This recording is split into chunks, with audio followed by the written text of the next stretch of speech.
every thought to justify your own self-worth to someone else.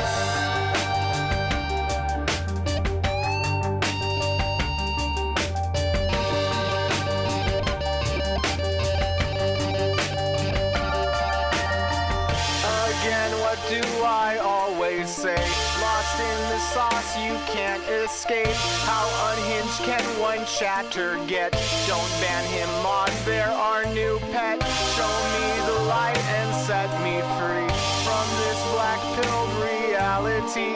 Can I find hope? Can I debate for this top of the hour break? Boss makes $1 and I only make a dime. That's why I watch the stream when I'm on company time. Boss makes $1 and I only make a dime. That's why I watch the stream when I'm on company time. Like now, I'm probably in the chat right now.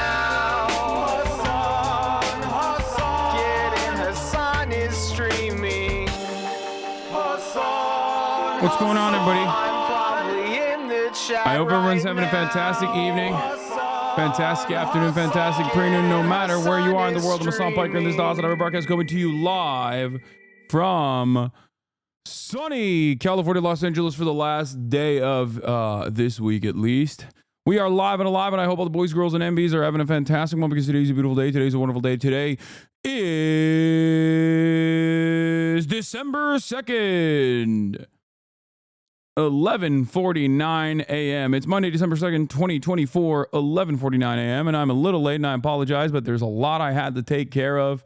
As you guys know, I am traveling. This is the part of the broadcast where I tell you about my personal news, about what's going on in the world of Hasanabi Piker. Personal news first. Let's get it out of the way. I ended the broadcast last night after a short and sweet 6 hour and 30-minute seminar on, some fun day stuff, some drama, some news. I'm sure that you can't really make every single person happy. I know Oxford is named Brain Rot Word of the Year. I don't know how, but I do feel like this community's had more impact on both Oxford Union, Oxford College, and also the Oxford Dictionary than we let on, I think. All right, let's get into it though. Personal news wise, what's going on in my world? Ended the broadcast last night, and I was doing some rest and recovery, a little R&R. Why am I doing that? Because I've been going pretty crazy on the workouts, and in that process, as a 33-year-old man, sometimes you have injuries and issues and stuff like that. I've luckily been able to avoid like some severe injuries so far, but it still takes its toll. So I'm doing rest and recovery. What am I doing in the process of rest and recovery? That's right. I'm in the tub. Okay. I'm in the tub, not with Austin, by myself, using mud masks. Okay. Putting mud on my face. Okay. Freezing that shit on my face. Rest and recovery is important. I also have been, this is my third day using the LeBron James like leg sleeve things that everybody keeps making fun of me and saying it doesn't work. And I feel like it doesn't work either. The compression thing, the compression leg sleeves that I've been wearing at night for like 30 minutes, and it just like compresses your legs a little bit. Hopefully it like improves blood flow a little bit. I don't think it's working, but anyway, that's neither here nor there. So I feel like that one chatter that said like, what's your skincare regimen, got me cooked a little bit. Like I had to get that shit in order. I had to get that shit sorted out. You know what I mean? Freckle cam. Yeah. What else? So yeah, no, don't be self-conscious is what they want. I mean, I'm 33, it's going to happen. There's going to be some issues, but other than that, big day for me today, at least, hit 225 for 8. And I think that's pretty solid because while it obviously is not the best, it's not the craziest, heaviest weight or whatever. 225 for like 15 is what I used to be able to do at my peak strength. I do feel like physique-wise, I look better now than I ever did. Or at least I'm at the precipice of looking better now than I ever did. Having said that, however, my bench press has suffered. Like it's not a secret. You guys know this. I've talked about this quite a bit. And you know, I have always just been mentally blocked from surpassing 225 pounds for some reason. And like by the 6th rep, I always die. But yeah, what I was saying is I'm excited. I'm happy that I've gotten to this point. You know, 225 is nothing. The 225 for 8 is not great for my size. I mean, it's basically my weight. I'm actually under this weight at this point. And being able to rep it at any meaningful capacity, I think, is like pretty solid. So, yeah, I'll keep at it. Where was I? Yeah, I like I said, I'm happy with the 225. Did my regular workout. I'm gone for the week, so you know, I'm not going to probably be able to work out as much this week because I'm going to be in Londonistan, as you guys know. I have talked about this before, but I know every time I bring up something that is going on in my life, everyone goes, "What? You're going to be in Londonistan? When did you say that? When did you say you were going to be in Londonistan? I don't understand. Why are you going to London?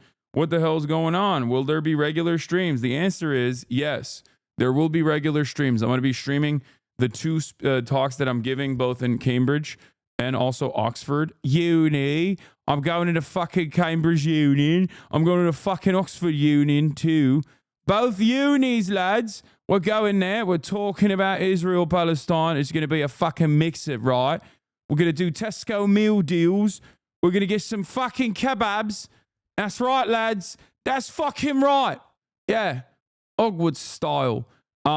Anyway, but yeah, I'm doing those 2 things. I haven't been like super public about it because you know, I don't want no motherfuckers to know about this shit. I don't want nobody to know what the fuck I'm up to. You know what I'm saying?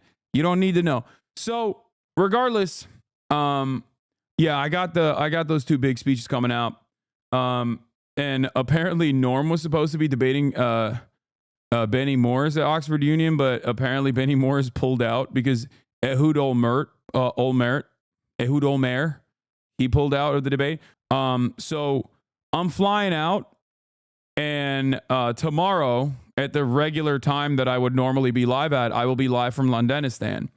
Now the thing is, when I go live, I'm planning on you know, doing my regular Tuesday stream. I also still haven't written a speech, which is crazy. Okay? It's actually fucking crazy that I have not written a speech at all. And the situation is supposed to be about, you know, I'm supposed to be talking about Israel, Palestine, and I still have not written a fucking speech. Don't say just let ChatGPT do it. So many motherfuckers have told me that as a joke. Stop it. That gives me so much anxiety. I mean, it's not going to be like a long speech. I think it's supposed to be like 5 to 10 minutes. I told him like the format is 5 to 10 minutes of speech, then a moderated Q&A, and then afterwards just like a regular old Q&A with some people. But yeah, Oxford Union is like and Cambridge Union as well, I guess, is like very, it's a prestigious debating institution, I guess. I'm not a very big debate guy. I said yes to this because, you know, they asked like a long time ago, and also because they wanted to talk about Israel Palestine. Bassem Youssef has been on it. Yeah, I saw this one, talks about Piers Morgan and why Arab Americans seem to prefer Donald Trump. And then Cambridge Union came out as well 5 days ago. Cambridge Union is excited to announce that we will be joined by Hassan Piker on Wednesday, the 4th December. Hassan is one of the leading voices that bridges a young digital generation, progressive politics and culture. After getting his start on the Young Turks, he began streaming on Twitch in 2018, where he became an early pioneer of live stream social commentary. The show Hassan has built on Twitch now boasts over 110 million views and was the most watched channel across the platform in 2022. We'll also be hosting a balloted meet and greet with Hassan after the main event ends. Keep an eye out on our social media for more details on how to sign up for it. No bags allowed. Attendees must be present and their membership card upon entry. let's blast off. I haven't blasted off yet. What was I gonna say? Okay, so we got Hunter Biden pardoned. Everyone is mad at Joe. Free him. Free Hunter reactions. Former IOF defense minister says Bibi is doing ethnic cleansing in Gaza. Kash Patel, FBI director. Also, Hunter Biden is free. Here is friend of the show, Christian Devine. The last moments of his presidency, talking about it. Possibly the funniest potential outcome, because we spent the last 4 years being like, hey, Democratic Party, if the Republicans are heavily funding these think tanks that are just rooms full of old white men that I imagine can only smell like Rogaine and Johnny Depp's new Dior scent domestic, can sit around and find loopholes in legal policy to give the president as much power as possible so they can put in radical new change and executive orders in order to just ruin our health care, ruin our education, and ruin everything that makes life livable. Can't you guys sort of use those same abuses of power to just at least put in some protection, some workers' rights, some things for unions, some things for the minimum wage, stuff for housing, stuff to just generally protect whatever we care about, voting even. And they've all turned around and been like, hey, it's about bipartisanship. We have to play by the rules, you know? When they go low, we go high. But, you know, in this one case, free my nigga. Dang, that's my son. Y'all thought I was gonna go out and let my blood just chill in jail like that? Nah, we freeing the homie. We freeing the homie. I don't care. It was just a little crack he was smoking. He was smoking crack and getting the job done. To me, that's a hard worker who should be out of jail. What do you mean? Also, don't come at me. I understand that I'm oversimplifying the seat of presidential power. I'm just making a point about how actually fucking funny this is. This is a great take. As I was saying, Joseph Robinette Brandon, ladies and gentlemen, Joseph Robinette Brandon has offered a blanket pardon to his son, Hunter Biden. Let's get started on the story. Decision to issue a blanket pardon for his son, Hunter, a reversal from promises he made during the campaign. Chief White House correspondent Mary Bruce starts us off. Good morning, Mary. Good morning, George. Well, this is something that President Biden and this White House were adamant that he would not do. But this morning, with just weeks left in office, the president is now protecting his only living son with a sweeping pardon. Overnight, a sudden reversal. President Biden issuing a full and unconditional pardon of his son Hunter, ending a legal saga that the president now says was politically motivated. Biden had long promised he would not interfere with his son's cases, telling our David Muir in June such a pardon was not an option. But now Biden says he believes his son was selectively and unfairly prosecuted, writing in a statement, no reasonable person who looks at the facts of Hunter's cases can reach any other conclusion than Hunter was singled out only because he is my son, and that is wrong. The president accusing his political opponents of trying to break Hunter, who has been sober now for over 5 years, saying in trying to break Hunter, they've tried to break me, and there's no reason to believe it will stop here. Enough is enough. I'm extremely proud of my son, Hunter. He has overcome an addiction. He's one of the brightest, most decent men I know. Hunter Biden was convicted in June on federal gun charges for lying on a federal form about his drug addiction when he bought this Colt revolver in 2018.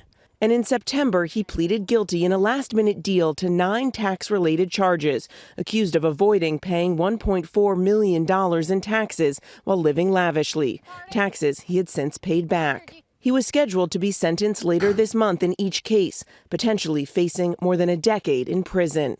So a lot of this story, this story is hilarious for every part of it. Okay. Number one, was Hunter Biden prosecuted for political purposes? Absolutely. Okay. He was, because, and I said this back then as well. The things that he was prosecuted for are things that Republicans like. Okay. Tax evasion, and also gun ownership, any sort of hurdles against gun ownership. Republicans hate that shit. So ideologically, Hunter Biden was doing stuff that Republicans love to do. Lying on a fucking gun ownership form, only to find out that, they were lying. He was lying on the gun ownership reform later because he stupidly wrote it in a book that he was on crack cocaine in the time of his purchase of a gun. All that stuff is hilarious. Okay, this is exactly the type of shit that like Republicans would yell at the Democrats for over lawfare. Having said that, Biden spent years saying, "Oh, I'm not going to touch the Justice Department. I'm not going to do politics in the Justice Department. I'm not going to do that. Let it run its course. Let it run its course." First, he tried to get first the DOJ gave a sweetheart plea deal to Hunter Biden. The Republicans caught wind of that, got very mad, and then made it a much larger story. Then an independent investigation was conducted and found him guilty again. Okay, they tanked the sweetheart plea deal. Okay, which is an understandable thing that you would have gotten if you were a wealthy person in a position of power. It's inappropriate, but it is the way it is in the United States of America for the most part, for every fucking wealthy person, especially wealthy individuals who are directly related to power. Having said that, however, Joe Biden and the Democratic Party loves institutions, norms, civility, and defending the sanctity of these institutions. So for them to turn around and for Biden to turn around and like openly go against this is fantastic. It's hilarious. The only thing that is frustrating to me about this entire process is like, why won't they drop institutional norms for anything good? Why does it always have to be purely to like defend your fucking son? I don't give a shit about Hunter Biden going to jail or not going to jail. I don't care. You will never be able to convince me that this is like a gross misuse of the federal authorities. Like, it's just so fucking annoying. I want the Democrats to operate like this, but for good shit, not for pure selfish reasons. Okay? But what makes it even funnier is that these guys love hypocrisy baiting while being institution defenders. And the irony here is that they openly showed once again that they don't give a fuck. And Joe Biden's statement on it was, this is lawfare. This is political. This is like bullshit. You know who else said that? Donald Trump. Donald Trump. You can't fucking say that while you spent the last couple of years hunting Donald Trump, and the only thing you were able to lock him down on was like paying hush money to a porn star that he fucked with a misuse of campaign funds. And you couldn't even get him on that. You got his lawyer on that. So what did you get him on? You got Donald Trump on changing you got him on like paperwork. Okay? That's the only thing you were able to get him on, paperwork. All of a sudden, this is Trump world, is Trump universe. If I'm Donald Trump, I'm celebrating. I'm throwing up numbers on the board, because not only does this show that the Democrats don't care about norms, institutions, blah, blah, blah, all this shit, they also recognize the reality of lawfare. So all of a sudden, this is like a perfect silver platter opportunity for Donald Trump to turn around and be like, well, you see, I told you it was lawfare. They also recognize it when it happens to them. It's crazy.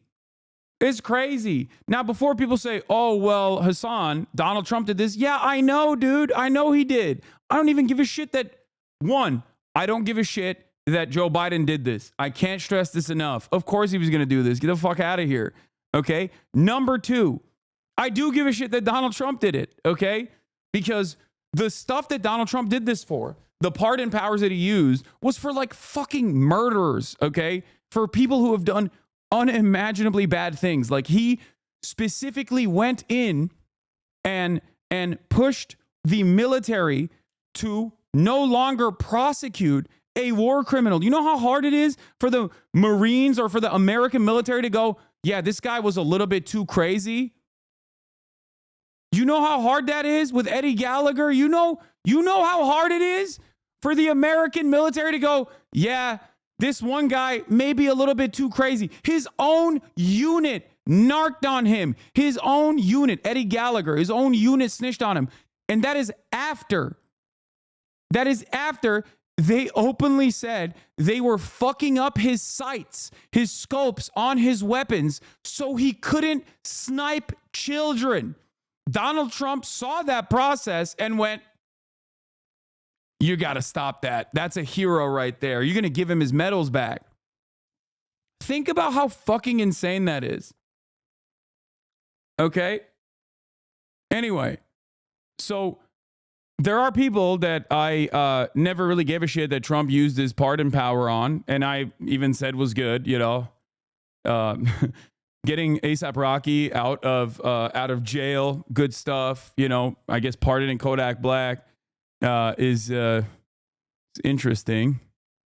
You know, I don't care about it too much. There's already far too many people that are in prison to begin with. But the notion that that this is a you know, I just don't know. I don't know why like liberals are so stupid. That's what I got to say on this. Even Republicans have basically looked at the situation. Even Republicans have basically looked at the situation and we're like, great, I'm glad that Biden did this. Of course he was going to do this. It's his son. And, you know, now no one can claim that we're being ridiculous when we want to pardon the January 6ers. Yeah. Dinesh D'Souza, who was pardoned by Donald Trump, is complaining about Hunter Biden being pardoned. That's also funny. There are this is a hilarious situation across the board. Okay. No one is above the law except my son Hunter, says Dinesh D'Souza. Dinesh D'Souza's criminal trial was also so funny because it was like, he is the one guy that so openly and so obviously was compromised. And in the way that he carried himself, he's the one guy that went to jail for campaign finance laws. Okay. He did straw donations. Dinesh D'Souza did straw donations for his school friend, okay, who still lost by like 75 points. And it was fucking spectacular because you don't need to do straw donations in America. You just use super PACs. And yet this dumb fuck still tried to do straw donations. And he went to jail for it.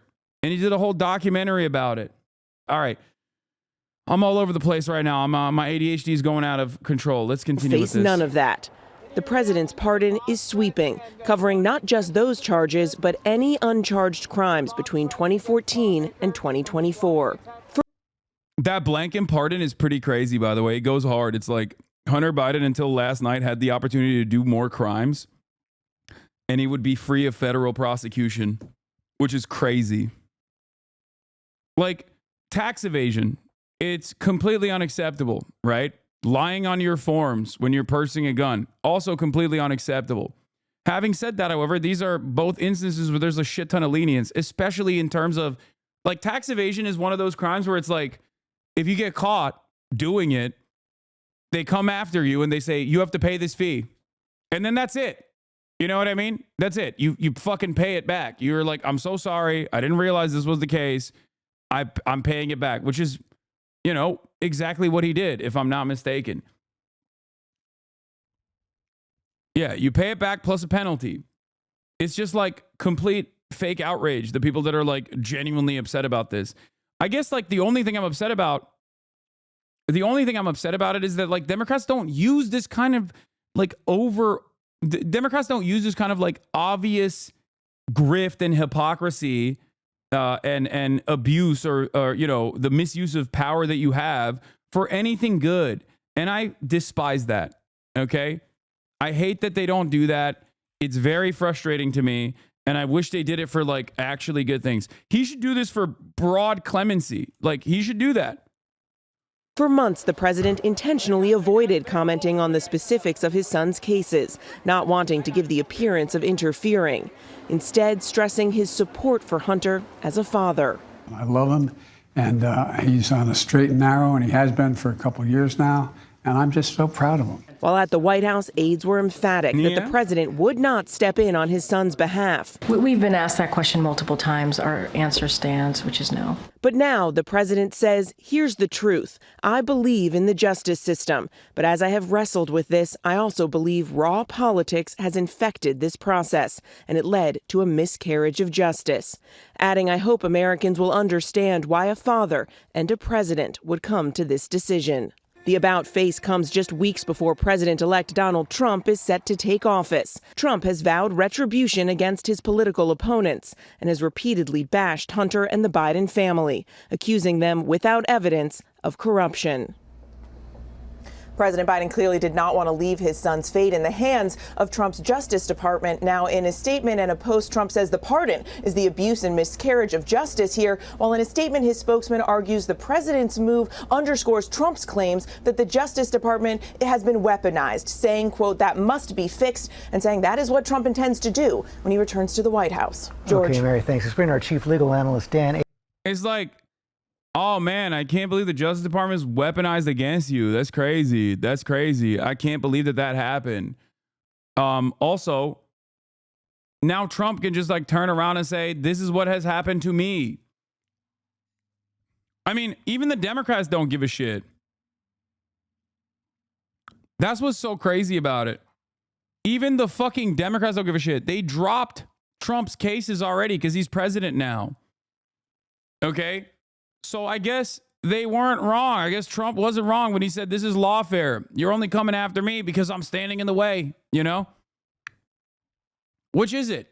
You can't say Trump is a fascist criminal monster, which I agree with, by the way, and is like a hilariously bad, hilariously incompetent criminal, okay? And so open about directly violating the law so frequently. But you can't actually point to that and then be like, yeah, but I guess he's president now, so it doesn't matter. He's rich, he's white, he's president. We can't do anything about it. Let's drop everything. It's so stupid. You're actively undermining any sort of argument that you had. Democrats in this past year and a half have basically gone back on every single position that they have maintained for the past 8 fucking years. Trump is a fascist, but we have to kiss the ring. Trump is corrupt, but we have to drop his charges. Okay? Turns out lawfare does exist. And it was actually lawfare that the Republicans were able to weaponize against my son, Hunter Biden, who's done nothing wrong. Trump is a racist for wanting to fucking build a border wall, but actually the border wall is good and we want to build it now. And Trump is a hypocrite for getting in the way of building that border wall. It's ridiculous. And then people yell at me when I say we have a fucking uniparty approach to so many of these issues. I don't know. I don't know what to say. I genuinely don't know what to say. Abrams, we saw the president's words there, called it a miscarriage of justice, said Hunter was selectively and unfairly prosecuted. From a legal perspective, is that a good argument? He has an argument, but he certainly has an argument with regard to the gun charge, right? There has never been another federal charge of someone charged under this set of facts, meaning the gun wasn't used in more than one crime, the person had no criminal record, the gun wasn't used. Like, this is all valid, by the way. I mean, it is lawfare. But in the same vein that it is like Trump's rampant corruption and open corruption is also being weaponized against them in the same sense. So that's the definition of selective prosecution. Correct. You can definitely argue with regard to the gun charge. Now, the issue is that the gun charge got tacked on in connection with the plea agreement that initially happened and fell through. The tax cases is a little tougher. Yes, it's true that in a lot of cases, when someone doesn't pay their taxes, they're allowed to pay them back. And at worst, they just get a fine. It's also true that in certain cases, people get prosecuted for not paying their taxes. So it's a little squishier with regard to the tax charge as to whether this was clearly selective prosecution. How about the idea that this was a blanket pardon, protecting his son for anything that might have happened since 2014? Well, look, that is certainly as sweeping as you can make it. And there is an argument that he could have done something much more limited, meaning called granting him clemency. That would have meant the conviction stand, but with regard to a sentence, he doesn't get any jail time. There is no sentence. That's what clemency could have done. He didn't do that. He granted him pardon on the 2 charges, plus on anything he could conceivably prosecuted for. Out of fear that he might be prosecuted. Well, and because there are a lot of people on the right in particular who have been talking about a variety of crimes that they wish that Hunter Biden had been charged with, that he should have been charged with, et cetera. And I think that's the reason that one happened. But it's interesting when you hear the president's team, the president-elect's team, talk about the Department of Justice and weaponization. It's a little tough to say that because this Department of Justice is the department that went after Hunter Biden. So it's now the president stepping in to protect Hunter Biden from his Department of Justice. And I think it's an important point to remember in this context. One other thing that I have to point to here is obviously like how openly he lied. Here's the 9 minutes straight supercut of Biden regularly saying he would never fucking violate the law or go against the decisions of the DOJ. Presidential promise to put the law before a family. I said I abide by the jury decision. I will do that, and I will not pardon him. Letting the world know that he will not wipe away the decision of 12 of his son's peers. Was asked directly, and he has said he wouldn't pardon his son if he gets convicted. Let's wait and see what happens if he loses. Yeah, but he said it. He's going to get pardoned by his dad. There's no question about that. The president has ruled out pardoning his son. Major commitment from the president, accepting the outcome of the trial and also pledging not to pardon his son. So the challenge for him is really to continue to live up to his values when it was really personal, and he did that today. It seems like a pretty normal, straightforward answer, but it takes new weight when we see what Trump is saying about the outcome of his trial. We're hearing from other Republicans who say they don't accept the jury's verdict here in New York. The contrast is profound. To sit there and say, well, I'm not going to intervene in the legal process, and I wouldn't pardon my son. One side, Democrats and Joe Biden protecting the justice system. And on the other, Republicans and Trump protecting Trump. A current president of the United States has so much respect for the law that he has said he would not pardon his son. I mean, again, it's all about the contrast. President Biden saying, I will respect whatever this jury decides, versus Donald Trump after he was convicted on 34 counts, saying the entire system is rigged against him. The latest attack has been that Joe Biden has politicized and weaponized the DOJ, right? That was the whole argument around Donald Trump's conviction. And this week, of course, Hunter Biden was found guilty, and Joe Biden has very clearly said he would not pardon his son, he would not commute the sentence. The hypocrisy is like tenfold, okay? And I'm going to go through it step by step. Number one, he lied and said he wasn't going to interfere in the DOJ, but he obviously ultimately did. Number two, he is responsible for hundreds of thousands of Americans getting worse penalties at the federal level, overall being the architect of the crime bill, okay? Incredibly reactionary towards crime, incredibly draconian. He is a responsible figure for America's 25% incarcerated population, right? He is almost singularly responsible for it. So those rules do not apply to his own son. Those rules only apply to random poor people, okay, regardless of their background. So that's it. That's number two. Number three, the ways in which he actually pardoned Hunter Biden and claiming that this was lawfare, which is, technically true, right? Like this was a political thing. The ways in which he went in to the pardon, the blanket pardon, saying this is lawfare, this is politics, and that's why I'm pardoning my son. Also, directly gives an out for so many of the Republican grievances. It basically confirms all the Republican grievances that Democrats are corrupt, they're criminal, they don't give a shit about the law, they act like they care about civility. They act like they care about impartiality. They act like they care about like preserving these institutions and their sanctity. They do not. And that's true. They don't. Right. Last but not least, the most significant, as a matter of fact, rank hypocrisy here is not even on the virtues of violating institutional norms and giving Donald Trump a perfect opportunity, but the reality that Joe Biden has been violating the law, the Leahy law specifically, in his endless support and loyalty to the state of Israel for the past year and change, for the past like 14 months at this point. And the media has criticized them less for that than they have criticized them for this. In the past 24-hour news cycle, the media has yelled at Joe Biden for his hypocrisy and his violations of institutional norms in this Hunter Biden situation than they have for the past 12 months, 14 months over his direct violation of international human rights, and American rules that dictate that you cannot give weapons to an ally that is violating human rights. Israel has done that, and we have consistently continued to give Israel weapons, unlimited amounts of weapons. Biden recently secured $680 million of weapons, or 280? Another fucking $600 million to Israel on his way out. He's still doing it. He did that literally fucking 5 days ago.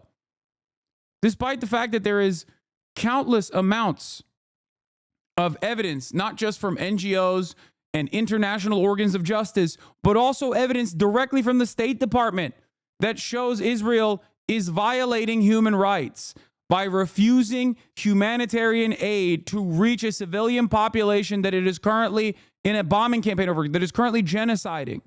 That to me is insane. I feel like I'm losing my mind. I feel like that is significant. That is infinitely more significant than like pardoning your own fucking son. It is yet another glaringly obvious inconsistency in the way that our media operates. Another glaringly obvious inconsistency in the way that our State Department operates, in the way that Americans in positions of power interpret hypocrisy or violations of the rules. Biden has been a serial violator of the rules. What a fucking ridiculous, nonsensical position. That's why I couldn't believe it when, where is it? Nate Silver was like, this is my red line. Nate Silver came out immediately yesterday. I said, I discussed here how I voted for Harris despite feeling like the Democrats indulged in a lot of bad behavior that voters were rational to publish.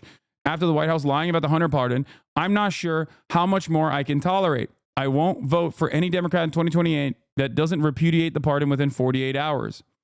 To which I said, I like that for this liberal, genocide is not a red line. Pardoning Hunter Biden is. It blows my mind that there are people out there who are like, genocide I'm okay with, but pardoning your son, that's a step too far. Like, what are we doing? What are we doing? I don't understand it. I genuinely don't understand how your brain can be this fucking broken, how you can be this devoid of humanity. That to me is completely unacceptable. Like, that's your fucking deal breaker, dude. You are such a monstrous scumbag. Americans are so weird, dude. It's just like, they're so selfish and they're so weird.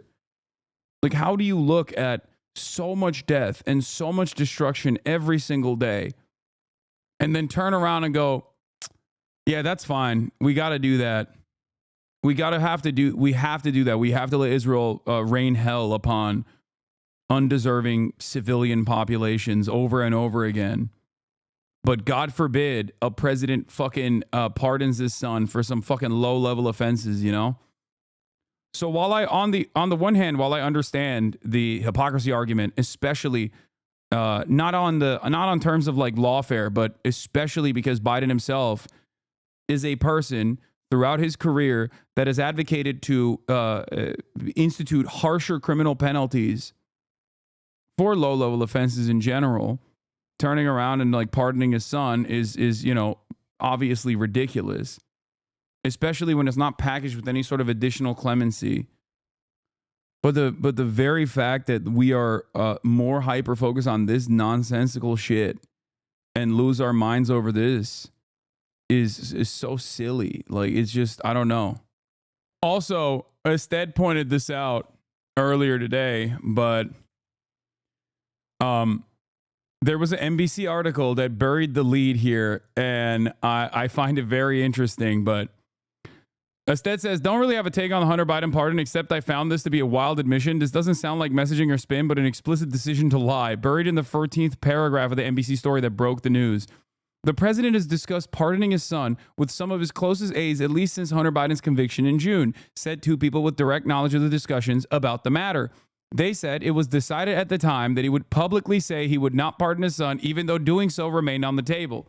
That's just like, that's just lying. I like that liberal media has a way of portraying this as though it's something different. But like, no, that's just That's just called deception. It's called lying, right? You can passive voice lying as best as to the best of your ability, but that's just called, yeah, I'm going to pardon him, but I'm just going to lie in public until, the election is over. And liberals are losing their minds. Jonathan Chait, Biden's unpardonable hypocrisy. This kind of brings me back to another point that I make regularly, which is politicians lie all the time. They lie during campaigns. They overpromise and underdeliver. But what they choose to lie about matters. And what is shocking to me about the way that the Democratic Party has operated, especially in the last couple of election cycles, is what they choose to lie about. Why do Democrats choose to lie about $50,000 in tax cuts for small businesses? Why don't they choose to lie about, pushing for Medicare for all? If you're going to lie anyway, just lie about good shit. And it's the same with this. If you're going to violate institutional norms anyway, then do it for something good. Do broad sweeping clemency. It's so stupid. This man straight up nuked the Democratic Party on his way out. Yeah. Okay, POTUS, now pardon the 3,000 people in prison for federal marijuana offenses, and pardon the 40 prisoners on federal death row, and pardon Edward Snowden, and pardon Leonard Peltier, not just your son. But he won't do that. He won't fucking do that. Leonard Peltier is still in prison. And as of July, he was denied parole for killing 2 FBI agents in 1975. Spent most of his life in prison since his conviction in the 1975 killings of 2 FBI agents in South Dakota. Pardon Assata Shakur. There are plenty of people you could fucking pardon. I hate it. I hate that, the violation of institutional norms and rules only goes in one direction. And it's very fucking annoying. It's only done for straightforward, self-serving hypocrisy. Why is this such a big news? I don't understand. It feels like famous people news. It's because the media, also alongside the Democratic Party, uphold this false notion that our institutions are infallible and that no one ever does corruption. It's a very clear-cut case of corruption and hypocrisy. That's it. That's the reason why they love this kind of story, because it's a low-level story. It doesn't have any sort of it doesn't institute any sort of material harm to the regular order of business in American society. It's not undermining the capital interest that corporations might have. It's a perfect paparazzi adjacent story for the media to cover endlessly. Okay? I doubt, even in spite of all of this round the clock coverage on it, I doubt that many Americans give a shit. Okay? This is but an afterthought. Do you see what I'm saying? It's not like, oh, remember when Biden did this? This is a legacy ender. It's who cares? I don't care. I do, however, care about, the real violation of norms, laws, in defense of Israel, for example. I think that is far more consequential. And yet, the media that loves eating this fucking slop rarely ever covered that. Or even when they're covering this issue, they could be talking about the ridiculous nature of how many low-level offenders are still locked up in jail for similar comparable crimes. Okay? And the fact that there is no clemency for them. That's an angle that they could hit on this issue, but they won't, because they don't care, because that ultimately does undermine the criminal justice system, right? That is far more consequential to the way that our criminal justice system operates. So the media's job here is to just simply propagandize and talk about low-level shit that is slop. Okay? It's just complete slop. But I think one thing about this pardon that's striking to me is that it's not for the gun and the tax charge. This is for everything he did in the last 11 years. Coincidentally, that's when he went on the board of Burisma, the Ukrainian gas company. I think that there's going to be a lot more investigation into what Hunter Biden's dealings were with Burisma, and now that he's been pardoned, he doesn't need the Fifth Amendment. He can tell us everything. He can tell us everything about his co-conspirators. He can tell us everything about other people who did business with him. A lot more is now on the table. And so I think Joe Biden, in overreaching here with an 11-year pardon, he may have opened more fodder for investigation from the House. But that's the point. In the mind of the president, it seems that there was this fear that there would be vindictive retribution prosecutions of Hunter Biden under a Trump-run Justice Department. And look, it is definitely the case that some of the attention to Hunter Biden is because of Joe Biden. I remember still being in South Carolina. It's kind of funny that they're still maintaining this position that like there's some there's something to be tapped into there. Like, oh yeah, there's still, maybe he's like secretly trying to pardon Hunter for Burisma shit. And it's like, I mean, they tried that already. I'd be shocked if there's like additional criminal misconduct that they somehow missed. You know what I mean? Carolina, the day after the South Carolina primary that Joe Biden won in 2020, when he turned his campaign around, and all of a sudden Senator Ron Johnson was asking for information about Burisma. So, but that's the way it goes. It's also the case that Hunter Biden clearly, over the course of his career, benefited from being Joe Biden's son. Just watch. More people will be pardoned by this administration who dealt with Hunter Biden. You're not going to believe it. We thought we had the show set, and then this happened last night. Fox News alert, President Biden's pardoning his son, Hunter.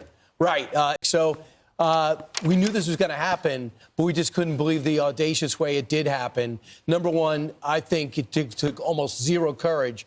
You do it on a Sunday and then go to Angola and then take your press secretary with you. So no press conferences. Just let the chips fall where they may. Pardoning your son, to me, is not shocking. Roger Clinton getting pardoned by Bill Clinton, not shocking. But never admitting that you were going to do it, saying definitively you wouldn't do it, and then going ahead and doing it, and then the letter that followed to explain what went into it is just full of...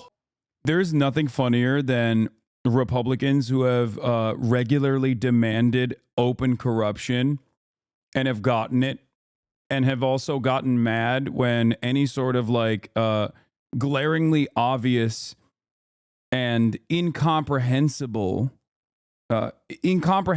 stupid way of doing corruption is exposed. They say it's lawfare. It's like really fucked up. I mean, everything that Donald Trump has done, they have demanded that Trump is not worthy of scrutiny. They've demanded openly. Pete Hegseth is a Fox News commentator who very openly told Donald Trump to pardon war criminals. And he did. Okay? What are we talking about? And Donald Trump is now making him the defense secretary. Like, he's going to be in charge of the Department of Defense. Also, he's a rapist. So there's that too. Like, these guys, the entire modern right-wing attitude towards the presidency is like, the president should be above the law. The president should be able to openly violate the law. They should be able to do whatever the fuck they want to do. And only when it's obviously a Republican. If it's a Democrat in charge, then yeah, they can't do that. That's not allowed. Here, this is a great analysis of the way that like right-wingers are approaching this. Dave Portnoy. Here, let's watch Dave Portnoy first. I thought I was done with political rants, but I guess I got one more. This Hunter Biden thing, it's in the news. Everyone's talking about it. Joe Biden, and the Democrats, after probably saying no less than 9,482 times unequivocally that Joe Biden would not pardon Hunter Biden if Trump was elected. It's perfect dumb guy fodder. You know what I mean? This is like moths to a light. You know what I mean? It's like so glaringly obvious as far as the hypocrisy goes. Virtually every single Republican understands why Biden did it. Okay. And I don't even think they personally give a shit about it, but they're like feigning this moral outrage in this situation because it's such an obvious fucking, glaringly obvious instance of hypocrisy. Democrats try to present themselves as like norm defenders, institution defenders, and then do this shit. He'd have to go through the jury system. Nobody's above the law, blah, blah, blah. What's he do? Of course he pardons them. Of course he does. Not only that, it's like for 11 years. So anything he could have possibly done in the history of time, he is pardoned for. Now, I'll start by saying if I could do that for a loved one, a family member, I would probably do the same thing. I wouldn't lie about it. I'd be like, yeah, I'm going to protect my own. No shit. If Trump gets elected and they're going to make Hunter Biden go to court and investigate him, all this, yeah, I'm going to protect him. But the Democrats, Biden, they didn't do that. They're like, no, what are we, crazy? Now, this is the point of this rant. And I've been saying it over and over and over. And why the Democrats got slaughtered in the election. Because they think they're morally superior to everybody else. So any Democrat, and lots of them, whenever you say this, it's like, what a fucking... I think this meathead is right, by the way. I'm in agreement with him. No, I do think that a lot of people, and even Democrats and people that like look at the Democratic Party from afar, see the moral high ground that the Democrats present themselves as defending. Okay? They do. Democrats present themselves as the morally superior party to the Republicans. And in many respects, because of how bad the Republican Party is, like, they're not technically incorrect. Democrats also personally like to see themselves, Democratic Party voters also like to see themselves as people who are morally superior, intellectually superior to the Republicans and the Republican Party voters. They see themselves as the good guys and the Republicans are the bad guys. This kind of shit, once again, is fantastic for people who look at the situation and go, whoa, I thought you were the good guys. What happened? We knew you weren't the good guys. And now you've proven it once again. You feel me? You understand where I'm coming from? Liar Biden, the Democrats are. Can you believe it? They always, Trump, Trump, Your brain is broken. Your brain is broken. You don't get it. Because here's the thing. What the Democrats have done for, 12 years, have taken this moral high ground that we're the righteous party, the truth, honesty, integrity, and Trump is a threat to democracy. He's Hitler and he's a Nazi and this and that. And then the Democrats, whether it's the primary or this, time and again, they're worse than anything Trump's ever done. So if you're like, it's not that. It's the lecturing. It's the Democrats, this engine, just lying straight to our face, pretending they're the moral, righteous authority, and thinking the American people are so stupid that we don't see through it. Blow up the Democratic Party. I'm not saying if you vote Democrat, you're liberal. And I'm saying the Democratic Party, the people, the talking heads who sit there and call Republicans trash and we're stupid, no strong women around Trump. This is why you got obliterated in the election, because you guys are all fucking liars. You sit on a house of lies, a throne of lies. You're no morally better than anybody else. Stop pretending it. We see through you in time and time and time and time again. Your true colors come forward. So stop pretending that you're this moral, righteous authority and you're so true and virtuous. You guys are... He's not wrong. You got to understand, if we're surrounded by dumb guys... If American politics is dominated by dumb guys, you have to understand where the dumb guys are coming from. And this dumb guy is not wrong. The only problem here is that he's like, yeah, you guys are doing corruption, and that's why I'm voting for the even more openly corrupt party. That's the part where he's wrong. Okay? The righteous party, the truth, honesty, integrity, and Trump is a threat to democracy. Like, I say this shit too. I say this shit all the time. What do you expect? What do you expect people to think if you present yourself as like institution defenders and then violate those institutional norms for personal gain after lying and saying over and over again that you won't do that? I also think this happens to be more honest in a weird way than like the likes of Nate Silver, who are like, and this is my red line, sweetie. You know what I mean? Oh, I voted for the Democrats reluctantly, but I think I won't anymore. It's like, okay. He's Hitler and he's a Nazi and this and that. And then the Democrats, whether it's the primary or this, time and again. They're worse than anything Trump's ever done. So if you're like, but, it's not that. Okay, that part I don't agree with. Worse than anything Trump has ever done is ridiculous. It's the lecturing. It's the Democrats, this engine, just lying straight to our face. That part I don't agree with. He's definitely wrong about that. Why are we listening to this chucklehead? Because not only is he a chucklehead, but he represents the average dumb guy's opinion. Okay? He represents the average dumb guy's opinion, and a lot of dumb guys feel this way, and that has electoral consequences. Okay? If the entire marketplace is filled with dumb guys that care more about their own personal feelings over the way that the Democratic Party is conducting itself or whatever than the actual truth, then that's what matters. That's what matters. You need to understand where people are coming from and how they're arriving at these conclusions. Pretending they're the moral, righteous authority and thinking the American people are so stupid that we don't see through it. Blow up the Democratic Party. I'm not saying if you vote Democrat, you're liberal. And I'm saying the Democratic Party, the people, the talking heads who sit there and call Republicans trash and we're stupid, no strong women around Trump.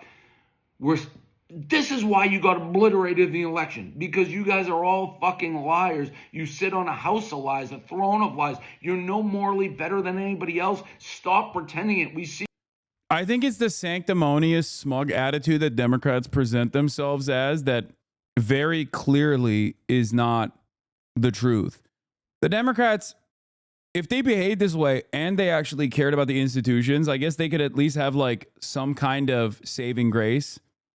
Okay, they could basically just be like, yeah, well, Republicans are pieces of shit. We do care about this stuff. And that's why, see, we don't do it. I still think it's dumb for them not to do it. Okay, you guys know this. I always tell the Democratic Party to behave like Republicans, not in terms of policy, but in terms of politics. It's ironic because Republicans are also sanctimonious and smug as well. But regardless of the ways in which the Republicans and the Republican Party carries itself, it doesn't read in the same way. Republicans love cancel culture. Americans, by and large, still think cancel culture is an invention of the left. Everybody loves identity politics, as long as it's just their identity, okay? As long as they can use it against their perceived ideological enemies. You understand me? They do this shit. Republicans do this shit as well, but then they also actively block and push, and they make it seem as though this is only just a liberal thing. See through you in time and time and time and time again. Your true colors come forward. So stop pretending that you're this moral, righteous authority and you're so true and virtuous. You guys are fucking scumbag liars, and you prove it time and again, and this is just the latest in a long line with Hunter Biden. Yeah, I would pardon my son too if I had one, if I could save his ass too. I just wouldn't lie about it like you guys lie about it. By the way, everybody knew the lie was coming. I guess this is something that I've talked about quite a bit. And I think it is important for people to understand. Donald Trump is honestly dishonest. The Democrats, on the other hand, still maintain the aesthetics of honesty while appearing as dishonest in their actions. That's it. And when someone is honestly dishonest, openly a bad guy, openly toxic, that reads as earnest. That reads as more earnest than politicians on either side of the political spectrum, either side of the aisle, that are trying to maintain the aesthetics of, real normal politics. And I don't think that there is any reason to try and defend this random fucking principle that, the Democratic Party is principled defenders of institutional norms and civility when they're not. And they shouldn't be anyway. They should just fight. They should fight and they should win. And in the process, improve people's material conditions. They should do that. I want a fighter. And I think that there are a lot of Americans who feel the same way that I do. But they don't do that. They lie about dumb shit instead of lying about good policies like Medicare for all. And not even lie about it, but I think take it one step further and actually implement it. But it's like weird that they won't even choose to lie about it because that's how captive they are to corporate interests. Everybody. It's fucking pathetic. That's it. I'm hopefully done with the political rants, but it's just so crazy. It's like, and then you'll see Democrats still trying to be like defending it. Just give up, blow it up. I agree with this, but not in a way that right-wingers are pretending to be outraged about. Democrats need to continue to ignore norms and lean more into vindictiveness and intentionally political evil actions to suppress the right wing as much as possible. Yeah. And don't do it in this like pussy ass way. Republicans also, for the record, Republicans lie about this shit all the time too. What do you think happened when they were prosecuting Hunter Biden? It was lawfare on the other side. They did that shit too. Everybody does this. It's so frustrating. Everybody does this. It sucks. But if you're going to do it, at least the Republicans move the needle in terms of the legislative agenda that benefits some of the most insane people in their fucking, in their coalition. Republicans regularly use dishonest tactics to suppress the Democrats and lie about the Democrats and lie about their own positions. But they fight. At the end of the day, they fight for their constituencies. Democrats don't. I'm trying to strip this conversation of all of the important factors, okay, of any kind of like tangible material impact and explaining it to you in the simplest ways possible, which is Republicans will do the same exact stuff that the Democrats do, okay, and have done time and time again, the exact same things that the Democrats have done. And they also act as though they're doing this at the behest of like some sort of serious standard that they're upholding. But the major difference here is that while Democrats and Republicans both do this, okay, and the Republicans do it way worse and way more openly and way more frequently. I mean, the Benghazi investigations that took a longer time than the 9/11 Commission that Kevin McCarthy openly said was done to destroy Hillary Clinton's chances of winning the election, and then gloated about it. Like, this is not new, okay? It's not. In that process, the Republicans also offer some red meat to their base, okay? And the base feels happy when they get some of the electoral victories, some of the legislative victories that they can always point to. The Democrats don't do that. The Democrats' legislative victory is like marginal improvements, like the IRA, you know? The problem is that is already, before it even gets out of the gate, it's like compromise on top of compromise because of internal party conflict. Oh, we can't increase the minimum wage because the Senate parliamentarian decided that it's not in the rules. Like, who gives a fuck? Fuck the Senate parliamentarian. Fire her and hire a new one that'll play fucking ball. The Republicans have done that in the past. At the time, when the Senate parliamentarian was being called into question for tanking the $15 minimum wage aspect of the of one of these like simple majority bills that was being passed, I said this. I was like, the Republicans would never stand for this, and they have in the past fired the Senate parliamentarian for trying to kneecap certain aspects of their legislative agenda. I don't know. I just think this kind of back and forth is so stupid. Like, it's just a simple distraction. Holes and inconsistencies that I think leave him wide open and leave his party susceptible Brian, to further damage. In that letter, he said, quote, "I have followed a simple principle. Just tell the American people the truth."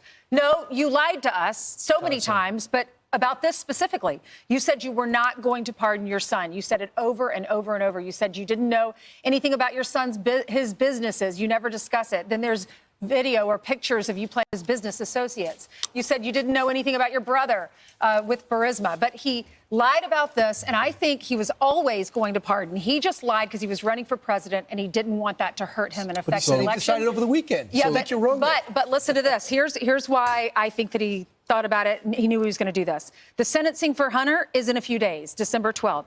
The sentencing for the California case is on December 16th. So you have the Delaware case and California case within the next few days. So I think he said, I've got to do this now. And he pardoned him for 10 years. January 1st, 2014, 4 months later, he started working for Burisma. So, Ainsley, speaking of lies, the Daily Signal puts it this way, talking about some of the lies that have been said from the White House podium. It's transitory inflation. Afghanistan was a success. The border is secure. Robert Hur lied. Biden's fine. Those videos are cheap fakes. Biden had jet lag. Biden had a cold. Biden isn't going to be replaced. Biden isn't going to pardon Hunter. The great thing about this is that now it seems like the president of the United States agrees with Donald Trump, that there's corruption within the FBI and the Department of Justice. Yeah, I mean, this is, are you not supposed to do this? Are you not supposed to run the numbers on the board? I mean, if I'm a Republican, I'm celebrating, you know? I'm flexing. I'm flexing all day, every day. It makes total sense for them to do this. It's yet another fucking incredible opening for them to just consistently hammer the inconsistency in the Democratic messaging and how much they fucking act as though they care about rules and the law, while simultaneously they very clearly don't care. I mean, dude, every single person involved in American politics is so openly corrupt and awful and like so very clearly violate the same rules and norms as they like make it seem as though there is some semblance of rules and norms to begin with. All these institutions bend to your will. I mean, we have rules in the books that say Democrats and Republicans both. No politician is supposed to be trading on information that's not publicly available. No one gets enforced. How come we never enforce that? Like super simple shit. Remember when I said to the Pod Johns that the Democratic Party should use the federal regulatory agencies against those who very clearly against politicians, even in its own ranks, and certainly against others when they are in clear-cut violation? They should at least investigate people who are who have this like very glaringly obvious conflict of interest. I used the example of Joe Manchin, and John Lovett was like, "What? That's crazy. You mean like, you know, influence the regulatory agencies?" And it's like Republicans do it anyway. And not only that, but it's like it's for a good purpose, and it's just simply holding politicians to account. It's their job. There should be consequences if you're violating the rules that are in the rule books, you know? The problem is every single fucking Democrat and Republican does it. Every single one. So, of course, no one is going to do that. Hey, Hasanabi, could you please explain it to a European in simplest terms? How can it be possible for a president to pardon literal criminals? What good is it except for undermining the justice system and letting criminals free? Wait, what do you mean? It's just in the books. That's it. I saw a tweet about this the other day where it was like, the Constitution made it so that the president can't even appoint a fucking agency head without at least majority approval from the Senate. But then they can unilaterally decide that a criminal, at least on the federal level, a criminal is not worthy of any sort of prosecution or just pardon them. That's just what it is. It's in the rule books.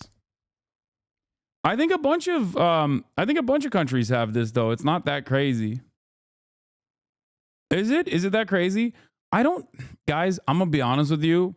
I think the presidential pardon power is the least offensive. It was Eric Levitz that said it. Yeah.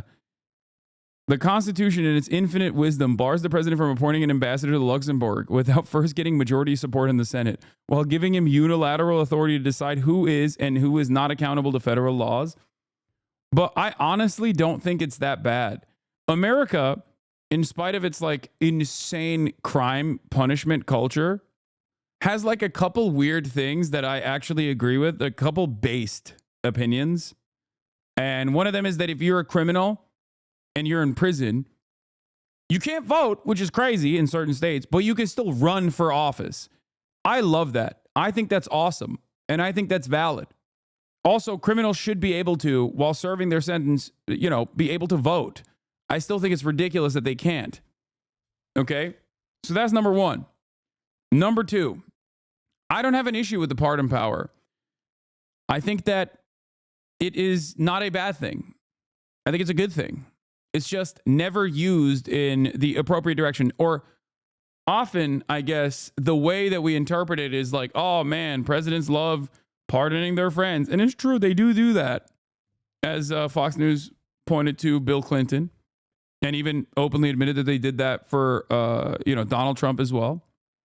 But having said that, I think like mass clemency and stuff like that presidents do on their way out, I don't have an issue with that. I think it's a good thing. If I'm going to be fair here, clemency powers are often used for good by every president. Donald Trump has done it too. It's just the high profile incidents are what gets a lot of notice from people.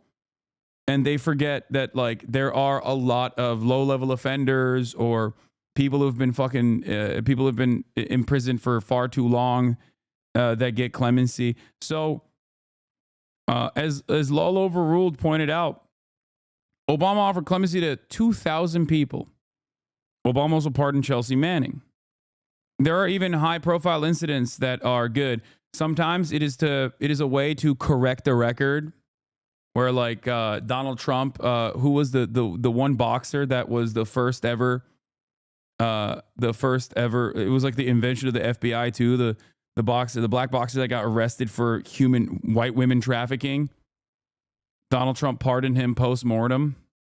No, not Muhammad Ali. Jack Johnson, I think, right? So they do that as well from time to time. I think, Vietnam draft dodgers were offered clemency. So there's the good and the bad. I don't have an issue with it on principle. I think it's a good thing. I think leniency is a good thing. I think allowing people who have served their sentence and get a pardon, even post-mortem, is an attempt to right the wrongs of the past, and I don't have an issue with that. The reason why I think prisoners should have the right to vote specifically is because under a theoretical democracy, a theoretical democratic rule, when you have a vote, you have a say, and therefore you are now a constituency that cannot be undermined and cast aside. Puerto Ricans are a great example of this. Puerto Ricans that live on the island do not have the right to vote. They can't vote for the president unless they fucking move into mainland U.S. And that creates this environment where you can just consistently write them off and never care about them and do whatever the fuck you want with Puerto Rico, as every American administration has done. Same with prisoners. Now, this isn't like some diehard liberal shit either. I think overall, it is crazy to me, but it plays a very significant role in the way that we interpret criminals. They are voiceless.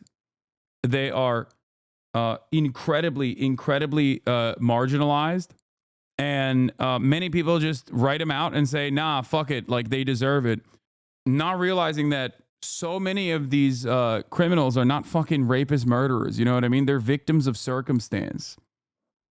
So yeah, it is a I think it's a real crime. It's definitely one of my most, I guess, quote unquote woke positions. What? No shot. I don't believe this. Nehirden denize özgür Filistin demek suç sayıldı. Erdoğan'ı protesto eden 9 kişi tutuklandı. Yok artık. No way.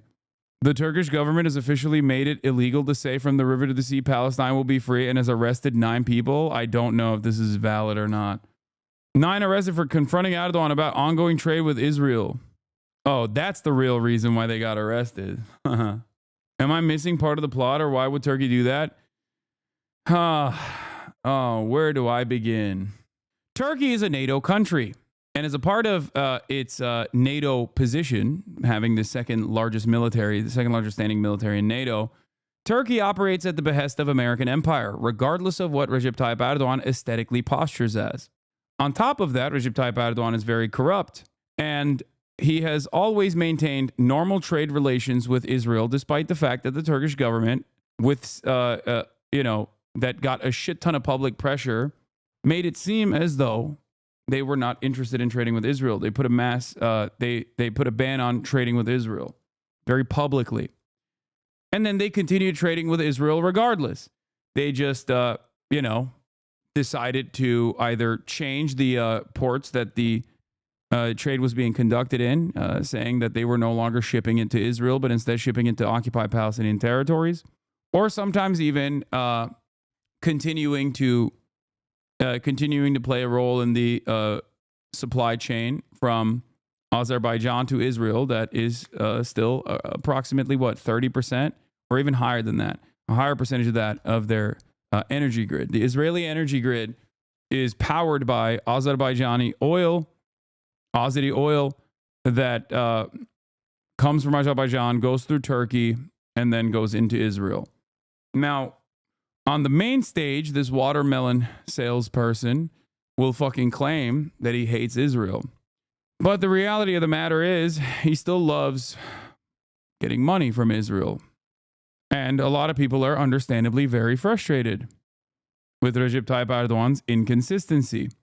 Pro-Palestinian protesters in Turkey calling Erdogan to end the trade relations with Israel. And they have been arrested.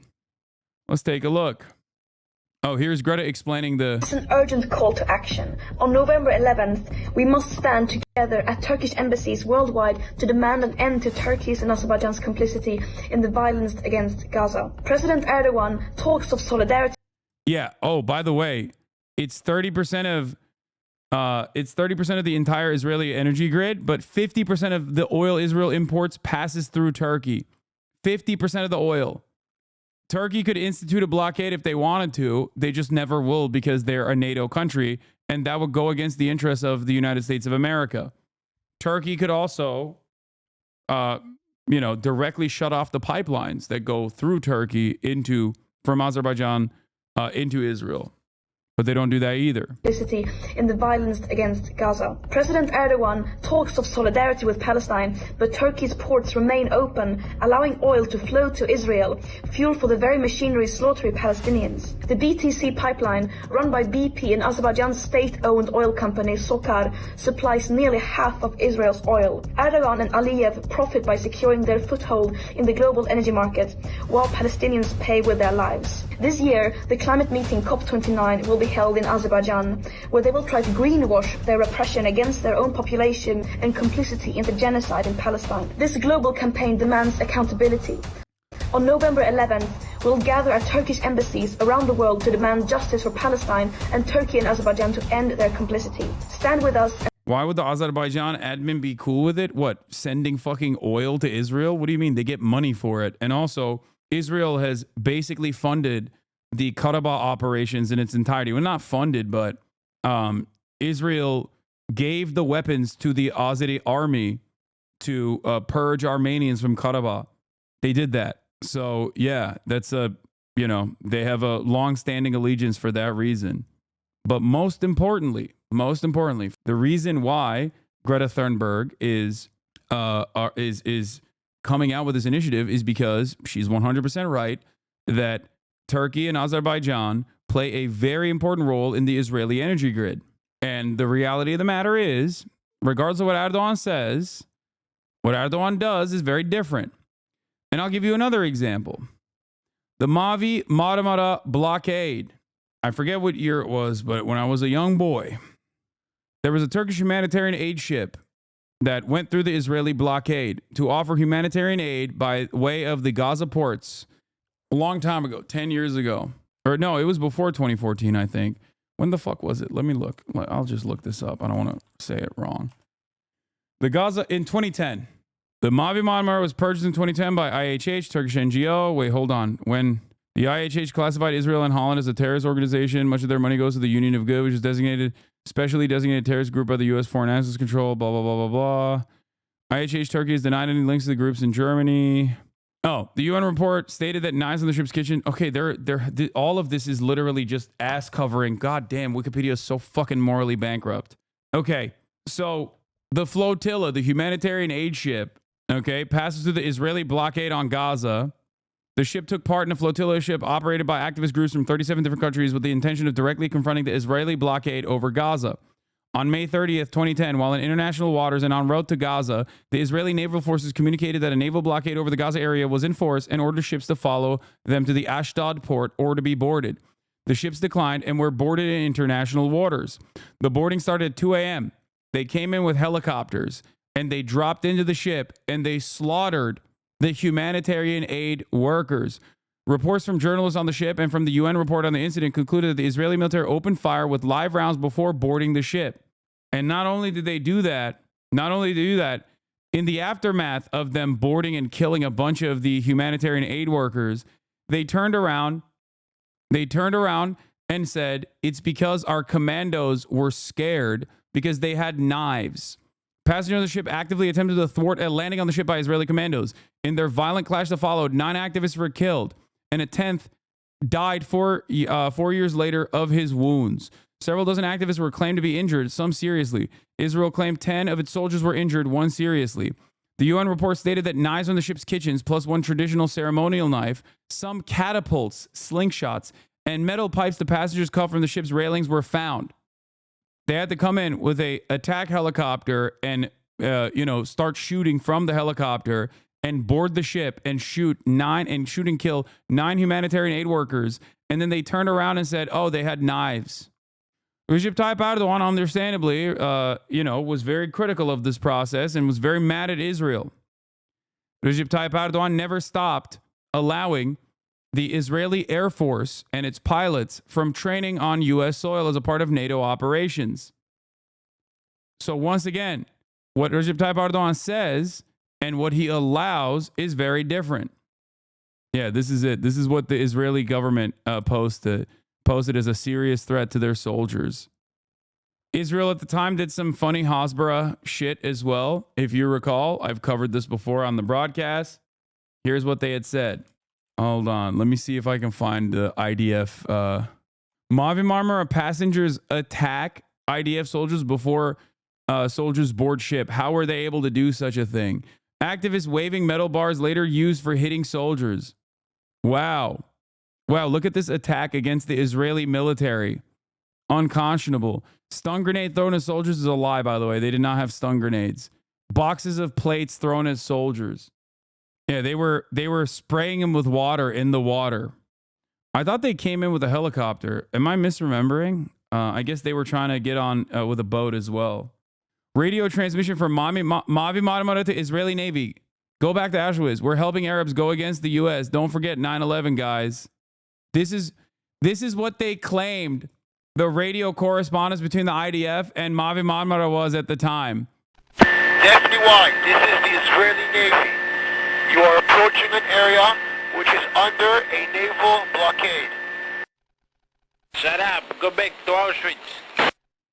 We have permission from the Gaza port. Shut up. Go back to Auschwitz. Authorities to enter. Was helping Arabs going against the U.S. Don't forget 9/11, guys.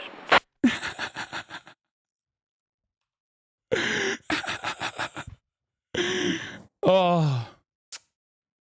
Don't forget 9/11, guys. Classic. They were like, we had to do it. We had to fucking kill all those guys after they said these, really scary things. Except, that didn't happen. And they fucking made that shit up 100%. But anyway, the reason why I brought up Mavi Marmara was because Recep Tayyip Erdogan still continued to do business as usual with Israel in that process, despite the fact that he was presenting himself as very different, presenting a very different perspective in public. Pay no attention to what people say. Follow what they do. we got jihad, Sharia, Salafist Twitter beef. My favorite part of the site is the ISIS twit versus Taliban twit beef. When they think they have taken Aleppo, but you're just a chill guy watching 2 R-word kuffar fighting. The fact that this person knows, the chill guy memes is insane to me. Kuffar means non-believer. It's like a pejorative for people who are not true believers of Islam. Have fun in some forest in Nigeria, says Afghan Muwahid. You downplay Nigeria as some forest, which shows shows you show no respect to the Muslim regions of Africa because you are simply racist. You and your Talibanani LARPers don't value all of the ummah, but only specific parts. Shareless individual. It is kind of crazy. But won't stopping the oil and energy through a blockade hurt the Israeli civilians? How do you justify it? Yes, the point is the Israeli... Okay. You know what? Great question. Just as the blockade implemented in the Red Sea by the Houthis would have harm on the Israeli society broadly. Okay? You are not wrong in asking that question, even though it does seem kind of like a troll bait. The point of this, the point of any blockade, is the same theory behind the sanctions regime that the United States of America institutes. The problem with sanctions, especially against foreign adversaries, is that it doesn't fucking work. Sanctions against allies, on the other hand, does. There's a difference between punishing a government, okay, to bring them to heel and to, follow international human rights and the law and stop a genocide versus punishing the civilians directly in a way that like no government gives a shit about. That's the difference. Netanyahu is never going to say the kids can't watch XUC. Okay, we stop the genocide. However, even the mere threat of Israeli energy is called into question. Okay, it's the same as like America saying, we're not going to give you weapons no more, dog. You got to stop this shit. That alone is enough for the Israeli government to change course immediately, overnight. Same principle holds for the Ansar Allah-backed blockade in the Red Sea. Imperial Japan oil embargo is another great example of this as well. So you're saying the veracity of what is boycotted is not even what is boycotted. It's how the mere threat of sanctions work for our allies that depend on consistent trade with the Western world to operate. It doesn't work in the same way against foreign adversaries because while foreign adversaries do rely on trade to a certain degree, they always are capable of, they're always, changing their economy in a way to avoid potential sanctions because they understand that if they do something, like America could put the sanctions regime on them. This is why sanctions are only effective in the first year against foreign adversaries, and then they are just gone. Their impact is diminished, usually, unless you just add further sanctions, further inhumane sanctions on countries like Venezuela, for example, or have instituted broad sweeping sanctions regimes like a blockade on Cuba in perpetuity. But it doesn't have the same level of impact against a place like Iran that will then, it's still not great, obviously, but they can still continue to operate. Same with Russia. Sanctions work to limited success. But there is one thing, there is one group of countries that sanctions would work fantastically on, and that is our allies. Because when you are a nation in the Western sphere of influence, when you're a nation in the Western sphere of influence, especially as like a country like Israel that relies specifically on American aid consistently to operate in the way that they do, even the mere threat of sanctions would cause them to reconsider their actions. That's why I always say America is on board with what Israel is doing. This entire conversation surrounding like, oh, Biden is a feckless, cowardly guy. He's just like being bullied by Netanyahu is somewhat silly. I think that there are two different minds in the American State Department in their analysis of the allegiance between America and Israel. Some people think Israel's going too far and that this is going to hurt America's soft power capabilities at a time when, China could just like kick back and become a global hegemon by simply not doing anything and allowing America to just make the contradictions more glaringly obvious. Other people in the State Department think, no, we have to fight China. And in order to do so, we have to pack up the Middle East. Like we have to sick Israel and redraw the boundaries, because it will be a very important jump off point for our inevitable battle against China. That's what I think. I think the Biden camp believes personally that redrawing the boundaries in the Middle East and allowing Israel to genocide whoever the fuck it wants, and enforce and basically allowing Israel to dominate the region and become an even stronger ally to the United States, or an extension of the United States that no longer can be threatened by, the pesky Palestinians that want real emancipatory, that have a real, genuine interest in being free, so that they can have better control over the region and use Israel as a mechanism of pressure against like shaky allies that might be client states themselves. But if they ever act out, Israel is right there, so that China can't come in and destabilize the region to suit their interests. I think you once mentioned America's plans to use Israel as a way to fight against China. Can you explain how that helps America? The Middle East is unimaginably important for American interests, American economic interests. That's where the petroleum is, right? That's where a very important trade route is, the Red Sea. And America cannot rely on a country like Egypt that could, at any given moment, have a real coup, like a real popular uprising, as it once had. They need Israel to control the Red Sea and the Suez Canal. And they need Israel to be a powerful ally in the area that can punish, if necessary, a lot of America's client states if they speak out of turn. You need to make sure that your oil is secure if you want to go against another global superpower and do a second Cold War against China. Anyway, let's get to Kash Patel. President-elect Trump's picks to lead the FBI. To politics now, President-elect Donald Trump planning to install a loyalist to lead the FBI. Kash Patel is his name, longtime associate to Trump, has advocated purging the agency on day one and even using it to go after Trump critics. Nancy Cordes has the latest from West Palm Beach. I'd shut down the FBI Hoover building on day one.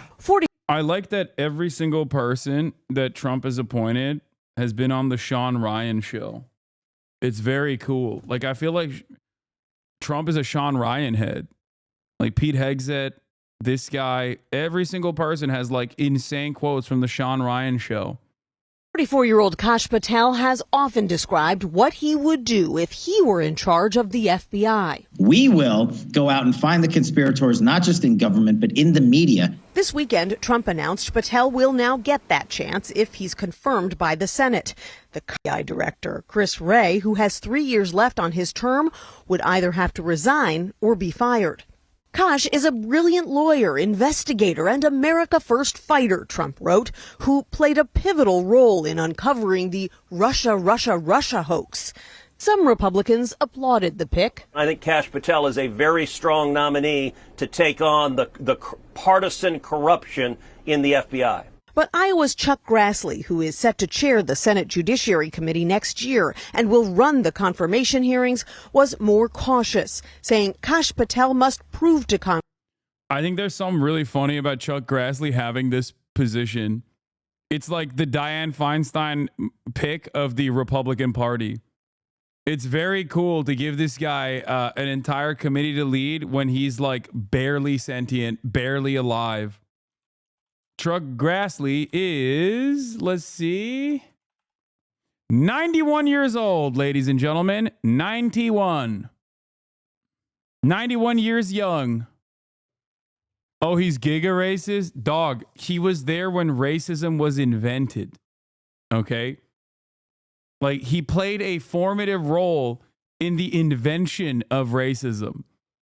Like, he was like, he was in the lab cooking up new ways of saying the N-word, okay? He was there. The ancient manuscripts of racism, he basically wrote certain aspects of it. But Patel was an active promoter of Trump's false stolen election claims, even when he was working at the Department of Defense. Kash Patel's only qualification is because he agrees with Donald Trump that the Department of Justice should serve to punish, lock up, and intimidate Donald Trump's political opponents. The president-elect took a break from nominations late Friday to dine with Canadian Prime Minister Justin Trudeau, who made a surprise visit to Mar-a-Lago just a few days after Trump vowed to slap a 25% tariff on goods from Canada and from Mexico. It was an excellent conversation. And in another meeting of note coming up this week, two top Trump allies, Elon Musk and Vivek Ramaswamy, will be heading to Capitol Hill to sit down with House Republicans to talk about deep cuts to government spending, something that was a big priority for the president-elect. Yeah, let's talk about some of the shit that this man did. Okay? Kash Patel sold an mRNA detox, reverse the vaccine, get healthy with Warrior Essentials. He sold on Truth Social a fucking anti-vax pill that would undo the impact of the vaccine, which of course is bullshit, but it's still pretty funny. Let's find out more about the Warrior Essentials LLC mRNA detox vaccine reversal pills are likely next FBI Director Kash Patel has promoted on Truth Social with his own URL/promo code SPIKEGangsters. The link he posted goes to the Warrior Essentials website with the coupon code SPIKE. Warrior Essentials is owned by a couple who had a multi-level marketing business based on probiotic chocolate and a keto pill business, which was named in a class action lawsuit. Bill Maher said in his own book that he was insane. Bill Maher talks about thwarting Trump's attempt to make Kash Patel the deputy FBI director, an idea he says showed a shocking detachment from reality.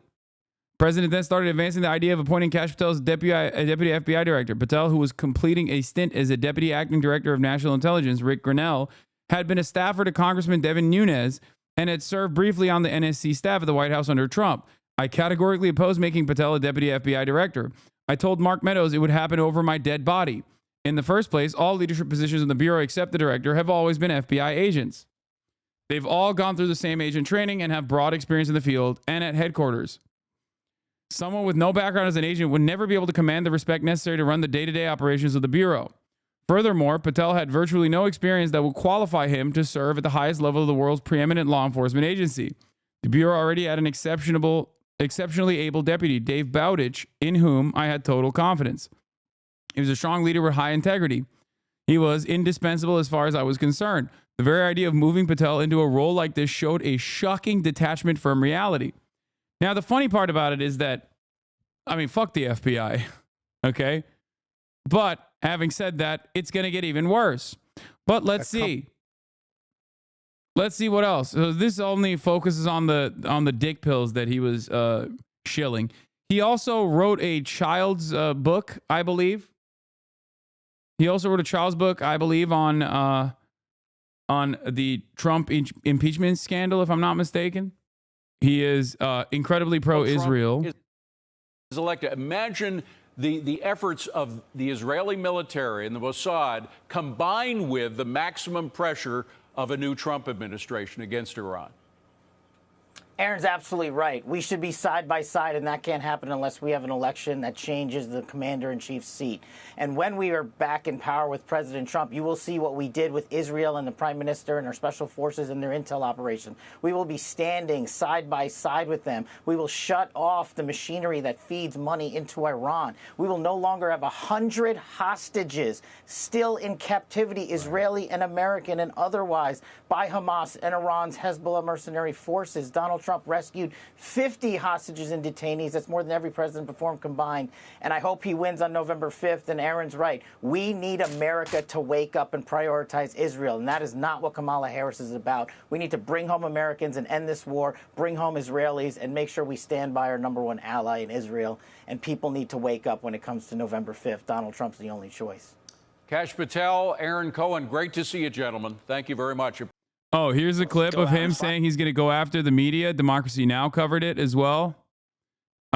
he is going to use the FBI to go after all of Trump's enemies? Go out and find the conspirators, not just in government, but in the media. Yes, we're going to come after the people in the media who lied about American citizens, who helped Joe Biden rig presidential elections. We're going to come after you. Whether it's criminally or civilly, we'll figure that out. But yeah, we're putting you all on notice. And Steve, this is why they hate us. This is why we're tyrannical. This is why we're dictators, because we're actually going to use the Constitution to prosecute them for crimes they said we have always been guilty of, but never have. And this is Kash Patel speaking on the Sean Ryan show in September. The FBI's footprint has gotten so freaking big. And the biggest problem the FBI has come out of its intel shops. I'd break that component out of it. I'd shut down the FBI Hoover building on day one and reopening the next day as a museum of the deep state. And I'd take the 7,000 employees that work in that building and send them across America to chase down criminals. Go be cops. You're cops. Go be cops. Go chase down murderers and rapists and drug dealers and violent offenders. What do you need 7,000 people there for? Same thing with DOJ. What are all these people doing here? Looking for their next government promotion, looking for their next fancy government title, looking for their parachute out of government. So while you're bringing in the right people, you also have to shrink government.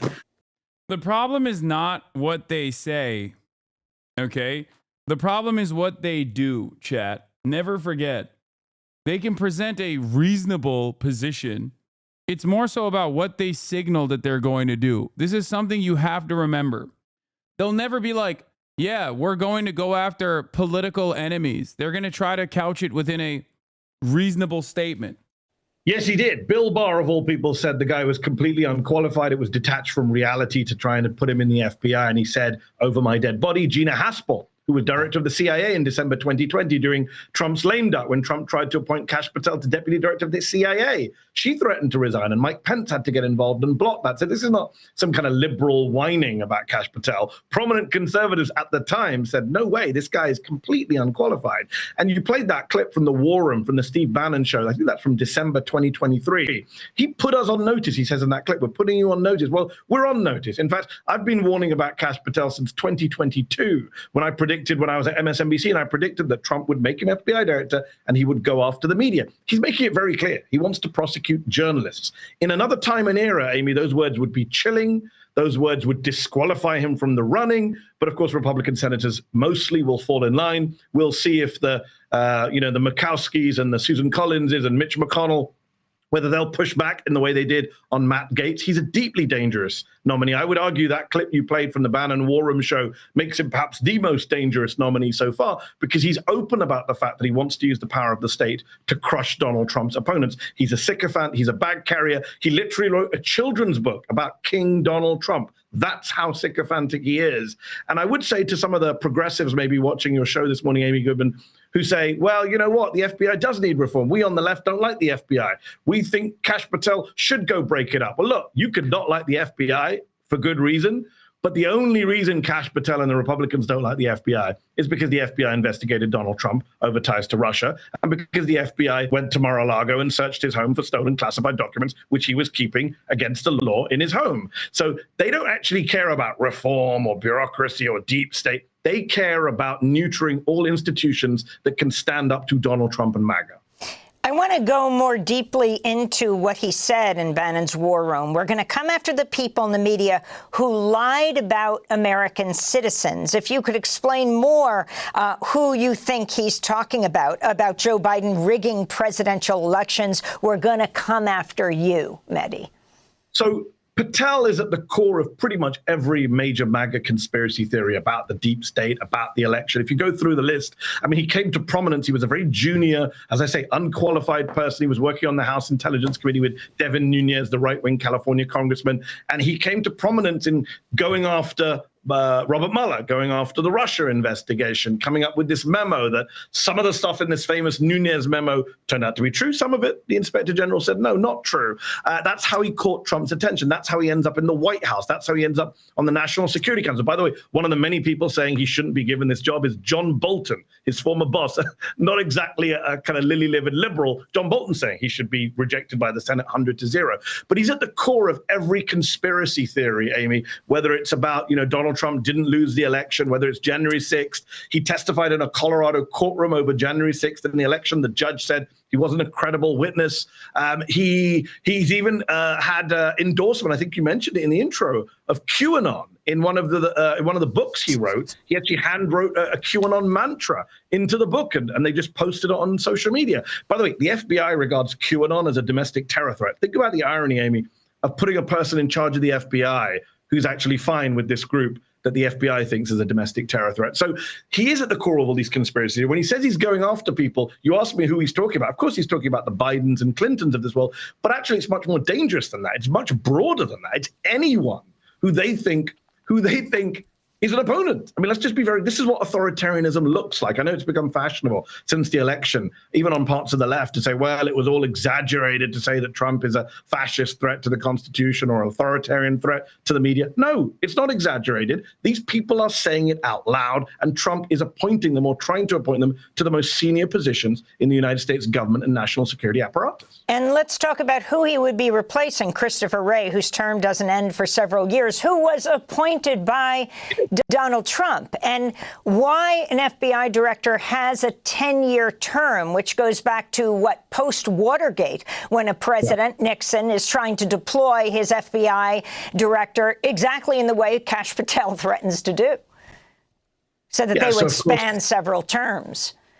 Well, we know that J. Edgar Hoover was the man who abused more FBI power than any director in the history of the FBI. I think he was in charge for 4 decades, 5 decades, astonishing amount of time. No president dared to remove him. And the 10-year terms comes in after that, of course. By the way, I would credit my former MSNBC colleague Hayes Brown, who said appointing Kash Patel to the FBI director's job would be like appointing a cross between J. Edgar Hoover and Alex Jones, which I think sums up pretty well who Patel is. But look, on the 10-year term, what's interesting, Amy, is, of course, Donald Trump is the great precedent breaker, the great norm buster. When I hear Democrats talking about norms, Trump's already trashed all of them. In Trump term one, he got rid of James Comey, of course, who he was angry at, even though James Comey arguably helped him win the 2016 election. But he got rid of Comey and put in Wray. And that itself was quite unprecedented. Only the second time, I believe, an FBI director had been fired and replaced in the middle of their term. So he appointed Wray. Then he got upset with Wray. Now he wants to replace Wray. I would also make a side point to some of the progressives watching at home. Why is it that their FBI director is always a Republican, even under Democratic presidencies? It's always a Republican. And Democratic presidents always keep on the Republican who the previous Republican appointed. Yeah, it's fucking loser shit. Them suck. Them suck dick. What else is new? I don't give a fuck about the institutional integrity of the FBI. It's a bad institution. And even then, it's going to get even worse. We are headed down a dark path in this country. Which I just find so ironic. But now he wants to get rid of Wray, put in Patel, which tells you, again, everything that he wants from the FBI. He wants to use it as an instrument of vengeance, a score settling, of silencing dissent. He wants to use it to basically intimidate people. And that's why he's getting rid of Wray, not because he disagrees with Wray's politics. Christopher Wray is a Republican who Trump appointed. But in this Trump term, he's made it very clear what he wants the FBI to be doing. I wanted to ask you about another of Trump's picks. The New Yorker magazine's Jane Mayer has an explosive piece in the magazine. Trump's pick for Defense Secretary, Pete Hegseth, was forced out of leadership roles at 2 veterans organizations for misusing funds, sexually harassing women, being repeatedly drunk on the job. According to a whistleblower report, Hegseth once had to be restrained from joining strippers on the stage at a strip club. In another incident, he drunkenly chanted, "Kill all Muslims, kill all Muslims" at a bar in 2015. Meanwhile, the New York Times reports Hegseth's own mother accused him of mistreating women. In 2018, Penelope Hegseth wrote him an email that read in part, quote, "On behalf of all the women, and I know it's many, you've abused in some way, I say get some help and take an honest look at yourself," unquote. The email was sent a year after a woman accused Hegseth of raping her at a California hotel. This is Trump's pick to head the Defense Department. Your final. His own mom, chap. That's how fucking nutty this shit is. Like, you got to be a real evil piece of shit for your mom to come out and write you a fucking letter like this. Final comments on this, Mehdi Hasan. So Amy, if you'd asked me this a few weeks ago, I'd have said Hegseth is the worst pick of all. You can't get worse than Hegseth. And then we got Tulsi Gabbard, and I said you can't get worse than Gabbard. And then we got RFK Jr., and I said you can't get worse than RFK Jr. And now we've got Kash Patel, and I'm telling you, can't get worse than Kash Patel. Donald Trump says, hold my beer every time, and keeps producing these nominees. And look, while we're focused on Patel, we've got more reporting on Hegseth. I mean, it's astonishing. It's almost beyond belief. If you were writing a TV show about the Trump years, if it was a Netflix show called The Trump Years, you would say these storylines are just too unrealistic. If you were sitting in the writer's room and you said, you know what, let's have a scene where it turns out that Hegseth, the great Christian nationalist, tried to get on stage with strippers. Let's have his mother write him a letter saying, I disown you because of all, your misogyny. You would say, oh, come on, that's a little unrealistic. Those are kind of beyond parody characters. No, it's real life. This is the Trump administration. These are the people he's appointing. And I think it's interesting, by the way, the Islamophobia is very worrying on Hegseth's part, because there was this strain of thinking, even on some parts of the left, that, well, Trump won't be as militaristic and belligerent as the Democrats. Bro, we get it. Parts of the left are wrong, I guess, in your estimation. Jesus Christ, Mehdi, come on. Like, he's talking about, once again, the no noise making, very few random accounts on Twitter, and including some members even in this fucking community that are like, Trump's gonna be better than Kamala Harris on Gaza or whatever. You know what I mean? The mega communists. Not true. He's putting in a guy at Defense Department who has crusader tattoos on his body, who said outrageous things about killing Muslims, supported the Iraq war. He's going to be in charge of the Pentagon. There's no way this is going to be a quote unquote anti-war presidency if Hegseth's at the Pentagon and Marco Rubio's at the State Department. By the way, can you imagine, Amy, if Biden or Obama had a nominee who had been accused of screaming drunkenly, kill all Jews, it'd be the end of the world. But of course, with Muslims, no one cares. So this will be a minor story in the resume of Peter Hegseth. One last point very quickly is Hegseth's mother is attacking him. Elon Musk's daughter is attacking him. Bill Maher is attacking Kash Patel. Donald Trump was called Adolf Hitler by J.D. Vance. When people say, oh, liberals are deranged about Trump people, it's always other Republicans who are actually leading the charge and reminding us how awful these people are. And of course, it's other Republicans who would have to approve these appointees, these nominations, unless this is done in a recess appointment. 20 seconds, Mehdi. Many of them will, Amy. They all roll over. They're intimidated by Trump. A lot of them are scared to go against Trump. And it comes down to basically, the four who stopped Gates, Mitch McConnell, Murkowski, Collins, and the new Utah replacement for Mitt Romney, whose name I forget. But those four Republicans are basically the ones everyone's going to look at and say, are you going to stand up for the Constitution? Are you going to stand against this unqualified nominee, Kash Patel, this dangerous nominee, Peter Hegseth, RFK Jr., who kids could die because of? Let's see. Anyway, we got the five, but here, let's watch CNN. FBI, journalists, big tech, elected leaders, and senior government bureaucrats. And our biggest enemy against that truth is the deep state.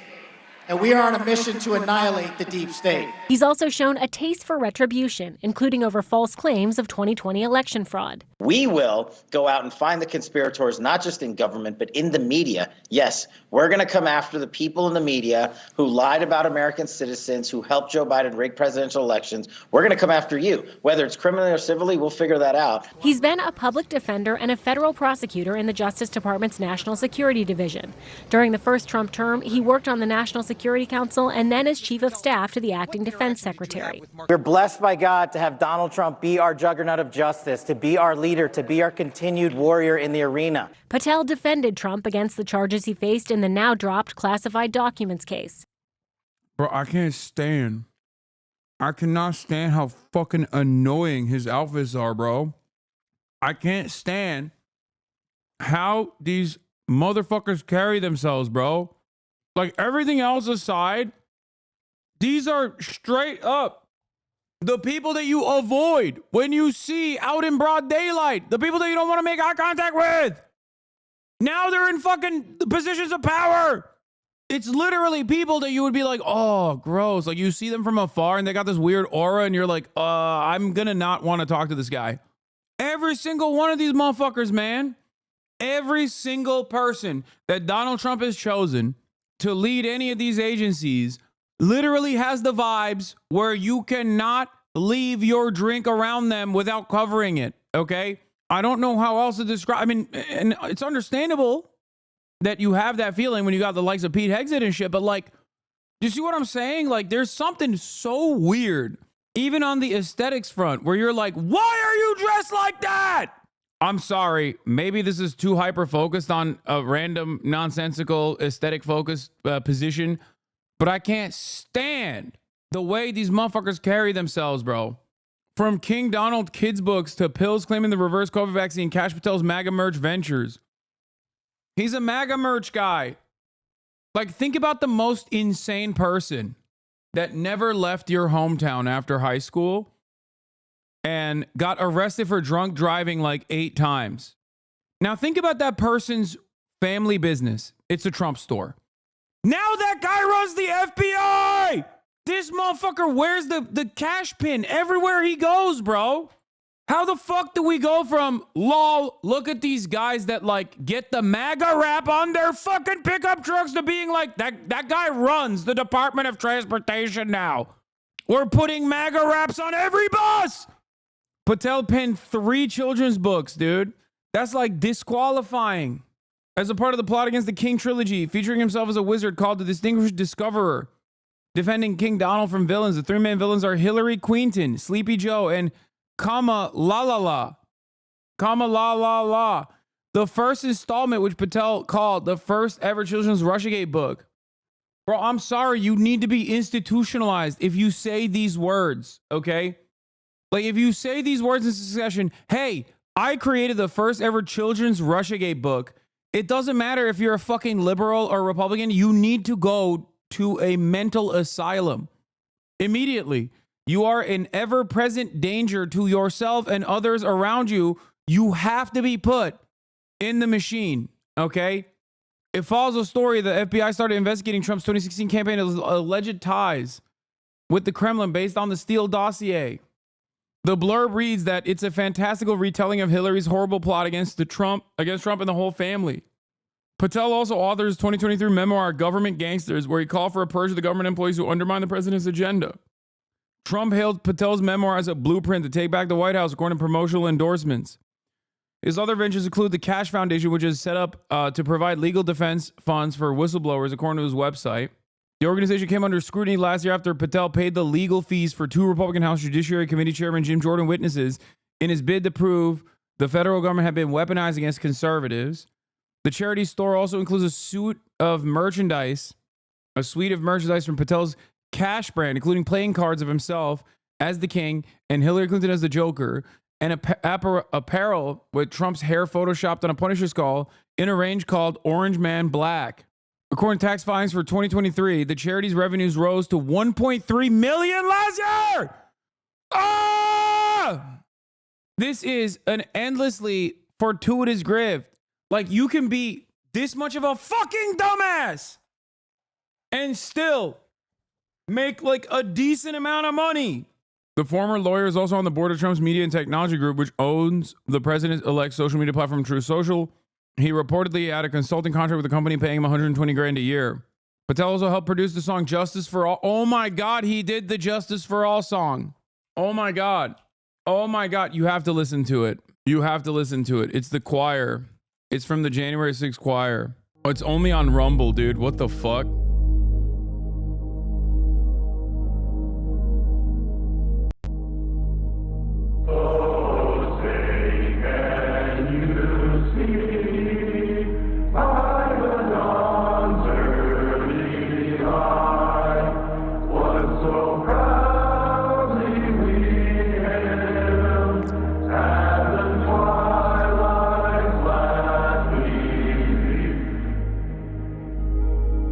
I pledge allegiance to the flag of the United States of America.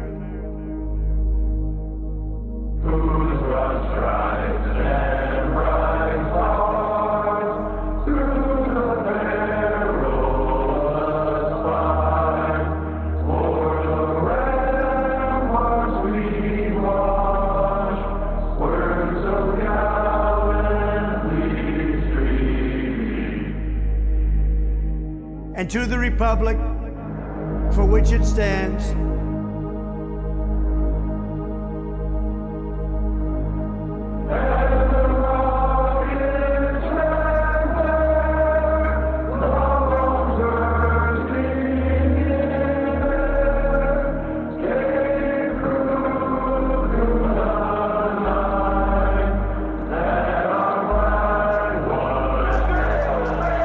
Why are they showing what they did to get to get thrown in jail? I feel like that in and of itself is kind of dumb, you know? They literally showed Ashley Babbitt get fucking smoked. Remember, it's 144p audio because they're in prison. They recorded this in prison. But the thing is, earlier today, I said, who gives a fuck if the J6 people get, you know, if they're released? I don't care, whatever. Who gives a fuck? They've already served their time. And then I watched this video and I'm like, no, keep him in perma-jail. Fuck it. Put Lin-Manuel Miranda right next to him in prison too.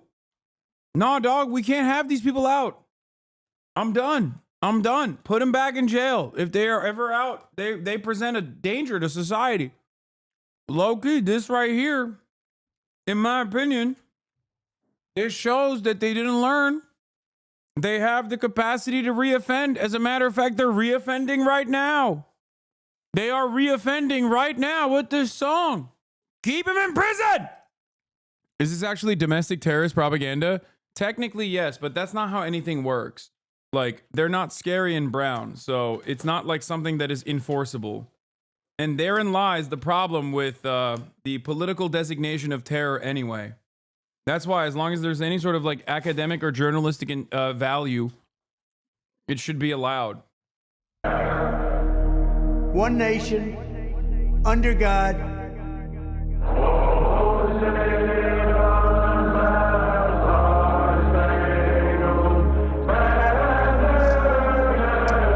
God damn, this country is so cooked, dude. It's in the pooper. The country is in the dumps. We're at the precipice of just like being governed by. We went from being governed by a dude with a mental disability, dementia, to an entire cabinet full of people with different, varying degrees of mental disabilities. I just don't see this playing out fine in any capacity whatsoever. Patel went on a Nazis podcast. Maybe someone should ask Patel about all the appearances he made on the program hosted by Jew-hating, Hitler-loving, extremist conspiracy theorist Stu Peters. They don't give a fuck, dude.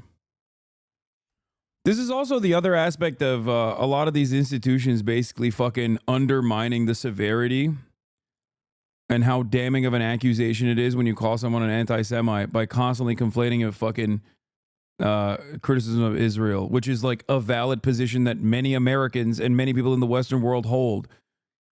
Now, when you go, this guy's a fucking neo-Nazi who hates Jewish people, people will just be like, oh yeah, you say that about everybody. Well, it's valid for this guy. I hate this shit so much. I don't even know who this fucking guy is, you know?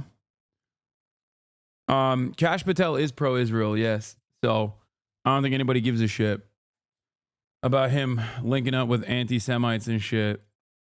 It is pretty sad, but this is just the next 4 years, man. Hey, this is just the next 4 years. Jessica, how do you see Kash Patel? The good news is he is not being accused of having sex with a minor. So the bar, we're up here, so that's good. He also, in good news, just put his enemies list out there. It's in his book, Government Gangsters. His vision for reforming the FBI, I guess, is just being angry at people who worked for Barack Obama and Republicans who are mean to Trump. Not a bad place to start. The good news is he hasn't, like, tried to fuck a minor, but we also don't know. Okay, stop sending me Kash Patel shirts, please. Oh my God, what the fuck is this, bro? Oh my God, this guy's running the FBI, dude. Oh my God, we're so fucking cooked. Our leader, to be our continued warrior in the arena. Patel defended Trump against the charges he faced in the now dropped classified documents case. They can take what they want. You can't be prosecuted for possessing classified documents. And while he's claimed violent offenders from January 6th deserve punishment, he's defended others charged in relation to the riot at the U.S. Capitol. Their lives have been destroyed by the Justice Department because of a political vendetta they want to enact through the justice system to take out Trump. As for his other endeavors, Patel has a line of apparel as brash as its creator, with items featuring his signature KA$H. He also penned a children's trilogy, apparently dedicated to Trump, the, quote, king of the series. The most recent installment describes the tale of the, quote, MAGA king. Dude, it's just like, it's so fucking lame, too. It's not even cool. I mean, I guess it's good that it's not cool. I don't know, something about it just like really pisses me off. Like they don't even have the fucking aesthetics. They don't even have the appearance of like someone that's trying to at least like market themselves. They're just gross, childish. Like it is literally child brain. It makes me so mad. Everything is devolving. They're doing types of racism in India we can't even conceive of. Trump is caste-pilled. Ramaswamy versus Patel. Vivek is a smooth talker and safe pair of hands. Technical enough to manage engineers. Business savvy enough to raise around. But refined, not a brawler. Kash is the Gunda, a thuggy. He will disappear. What does that word mean? He will disappear deep state traders. I assume it's like something very racially charged. Oh my God, bro. Indian racism hits so different. Like, it's crazy. Indian racism just always, it never ceases to amaze me. Like, and it's not because I'm looking at it from the perspective of like, haha, most white supremacists think you're, subhuman. It's just like, it's so much more advanced than white people racism, like the average white person's racism. And I think it's because of the caste structure is crazy. The caste structure supercharged by like Western white supremacy and the notion of like Aryan, the adoption of the Aryan as a rhetorical tool by the Nazi party. It just like supercharged Indian racism into a degree that I don't even understand. Like, it is like they've been at this shit for so long, dude. Indian racists have been at this racism game since before a time where white people knew how to wipe their asses. You know what I'm saying? Like, it's crazy. We just don't really think about it. We don't really consider it because it's like all the way over there. Right? Okay, I know everybody. Like, we never really think about it. This is why I quit being racist. Too many sweats. No, literally. Spend one day on Indian Twitter and you will understand. And it's crazy because like the diet racist white supremacists are always like, lol, like Indians are, they'll just say like silly, childish things. Like the anti-Indian racism is completely out of control on Twitter, but like Nazis like on Twitter and their racism against Indians oftentimes more damaging, specifically because of, migration patterns and Indians being like a marginalized community, brown people being marginalized in like the Western world. It obviously hits different. It's kind of, it seems infantile in comparison to like some of the shit that I see on Indian Twitter. And it's so funny. Oh, this is a great comparison. The racism on the Indian subcontinent is like a step above the racism among Slavs in the Balkans is wild. Yeah. That's such an apt analogy. It is like Balkan style hatred for dudes that look exactly like you, sound exactly like you, eat the same fucking food. It's just like why the fuck do you hate your neighbor so much, man? It's weird as hell. And I say this as a Turkish guy, and when you look at Armenians and you look at Greeks and you look at Turkish people in a lineup, you're not going to be able to tell who's who. That's it. It's so fucking stupid. It's just religion and language. But yeah, racism against Indians is so fucking normalized online. Having said all of that, it's wild. Like, it is. And it's like the most overt type of racism, like the childish racism of being like, oh, Indians smell bad or some shit. You know what I mean? That's like you're like a kid. You have a kid's brain. And it's so nutty that like it is literally, how do I describe it? Like, I would say that anti-black racism has been forced into being more complex because most people understand what it is when someone says it. Like when any racist person compares like a black person to a monkey or an ape or whatever, everybody immediately understands like where the fuck that's coming from. And I feel like anti-Indian racism online is equivalent to not using any dog whistles whatsoever, or not even using Yeah, it's like curry jokes and shit. It's like weird that Americans know about it though, because for the longest time for Americans, like due to migration, once again, like Americans don't know the P word, for example. If you are coming from a country where there's like a lot of migration from Pakistan and India, there are specific slurs for it, right? In England, in Canada, in Australia, like the P word is Pakistani but shortened, okay? The first 4 letters. Americans don't even know what that is. I know that because every time I talk about that slur, people don't even fucking know what it is. They're like, what? Americans don't know what that is so much that George W. Bush said it before. And yet, like, I don't know, I feel like they're adopting. Like, it's really bad in Canada, it's really bad in Australia, it's really bad in Commonwealth countries. And now Americans are trying to adopt it too. They're like learning about it and they're like, oh, yep. This is a new, Americans be like, new kind of racism. Nice. I love learning about new versions of racism.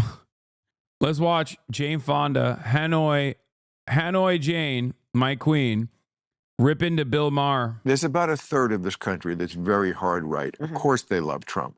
When he left office, he had an approval rating of 34%. So he really only had those people. Why is he now like tied? Because the other part of the coalition are people who, they don't really like him that much. They just think the far left has gone so nutty on so many issues. That's what they're being told. That's what they... By people like you. Oh, stack them up. Line those bodies up. Brrr. Jane Fonda, my queen. Oh my God. Oh, Jane Fonda is still the GOAT. I'll never forgive, never forgive, never forget. It lives in my mind. That one Vietnam jacket I saw on this broadcast one time that said, never forgive, never forget Jane Fonda. What was it? It was like, I'll forgive Jane Fonda when, fuck what? It's bars, dude. Conservatives never let go of their hatred for Jane Fonda. What did Jane Fonda do? Jane Fonda did basically what I've done professionally. Oh, this is it. This is it. This is it. This is it. This is it. This is the patch. This is the patch. I'll forgive Jane Fonda when the Jews forgive Hitler. This is one of them. Yeah. No, conservative boomers are not all right with this. Yeah. The jacket, I think it wasn't this, it was something else. But it's so fire, dude. It's so sick. And if you're wondering what she did, she went to North Vietnam and she humanized the Vietnamese Liberation Front. Oh, here's another one. I'm still not Fonda, Hanoi Jane. Oh my God, what a banger. Look at this racist ass shirt, dude. Fucking sick. God, this is racism at its best, okay?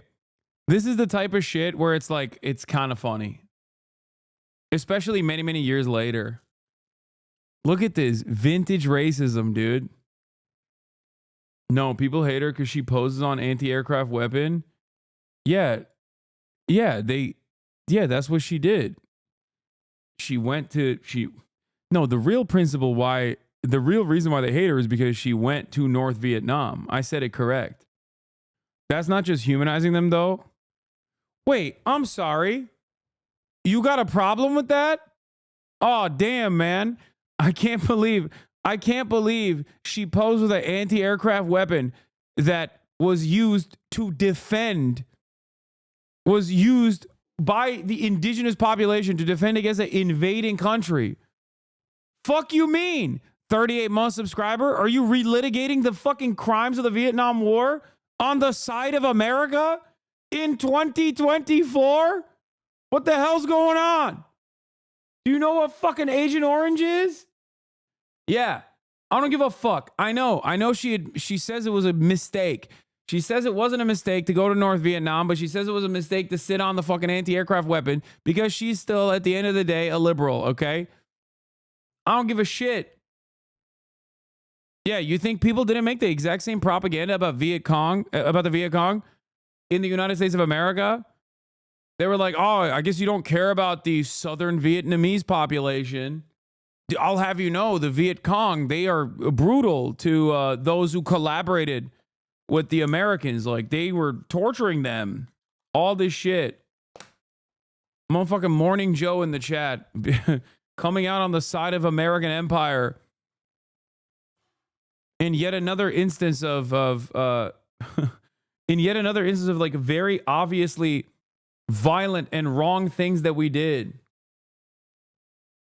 Jane Fonda responding to a I dreamed a swarming- New Yorker cartoon the other day, which was a wife in one of those suburban, one of those, maybe Saxon or someone who draws the suburban people, saying to her husband, I won't understand this new war in Vietnam until I know which side Jane Fonda is on. Now that sounds like it could be a New Yorker cartoon. That isn't bad, is it? Well, I don't, what? I haven't upset you, have I? No. No, I just, it's such a curious thing that there's a war going on in Vietnam again, right in the same places where you were and that we were all reading about and talking about, and yet we're not in it. Somebody else is doing it now. Very weird. I don't understand the world anymore. I wish I had lived in the 20s. I think I'd have made a good Some flapper. big powers are out to try to punish the Vietnamese, and our government, well, those people have been fighting a long time, and How can they stand it to have it all back again and with different colors on the uniforms or something? it's been 4,000 years. Damn, he backed away real quick. He was real smug about it, like, oh, Hollywood liberal, who cares about what you have to say?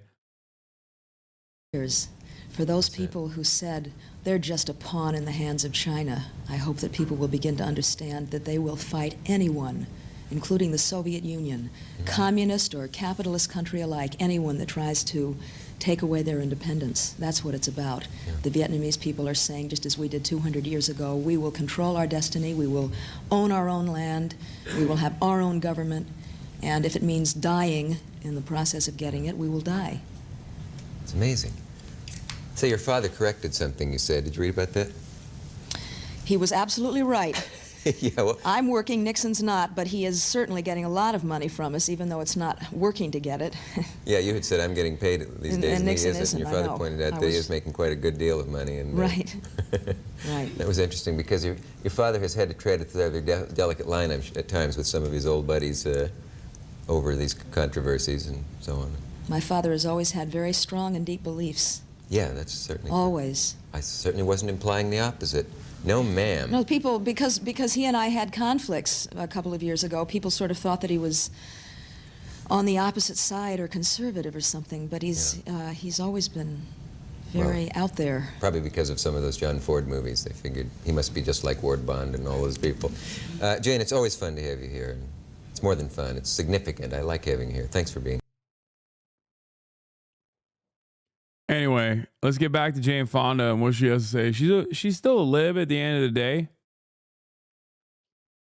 Sometimes I wonder if we had a utopia, it would be the greatest pain for you because you need to be. I mean, you're there for the cause, absolutely sincerely, but also the cause is there for you, a little. Boo. Jane Fonda and her husband Tom Hayden arrived today for a week-long visit here and said the Palestine Liberation Organization's terrorist acts and refused to recognize Israel had made the invasion of Lebanon inevitable. Boo. The visit was arranged by the Israeli Association of Welfare of Soldiers, which has invited several American entertainers to Israel to improve morale. Boo, Jane Fonda. That was in 1982. Am I wrong? I don't, you're so different than me that it's hard for me sometimes to even understand what you're talking about. Really? So we must have a lot in common. I don't think we do. Really? Why? Except that tequila's really good. Why? What do you think? I mean, a year ago, she called for a true humanitarian ceasefire in Gaza. I guess she's like gone back and forth on her opinions. In 2009, she was involved in a protest called Israel a Rogue State at Toronto Film Festival. What is this? When celebrities show up to protest, the media follows, but so does the backlash. Celebrities have long said out loud what a lot of people are thinking. Just listen to Jane Fonda. That's in 1973. Okay, Susan Sarandon is my queen. Like, Susan Sarandon carries the torch. Oh my God, they interviewed Medea Benjamin as well. All my goats are in this article. I love Medea Benjamin. She's the best. Read what Fonda said. Yeah, that was in 1973, chat, about the Vietnam War. Is there a new quote from her? Susan Sarandon is the best. Susan Sarandon's son from her time with Tim Robbins is hilarious. He's on TikTok and makes shorts about being a Nepo baby and how weird it is. Her opinion has likely evolved over the years, but as long as she's been alive, she could have fallen victim to some propaganda at first, but saw that was happening and changed her opinions. She might not love Hamas or what was the PLO, but she can probably still see Palestinian liberation as moral and just. Why are we investigating Jane Fonda so hard? I don't know. It was just it went on a deep dive. I think it's for no so different reason. about me. Just your worldview is so totally different than mine. I don't see people the same way. I don't see. You think I'm a cynic?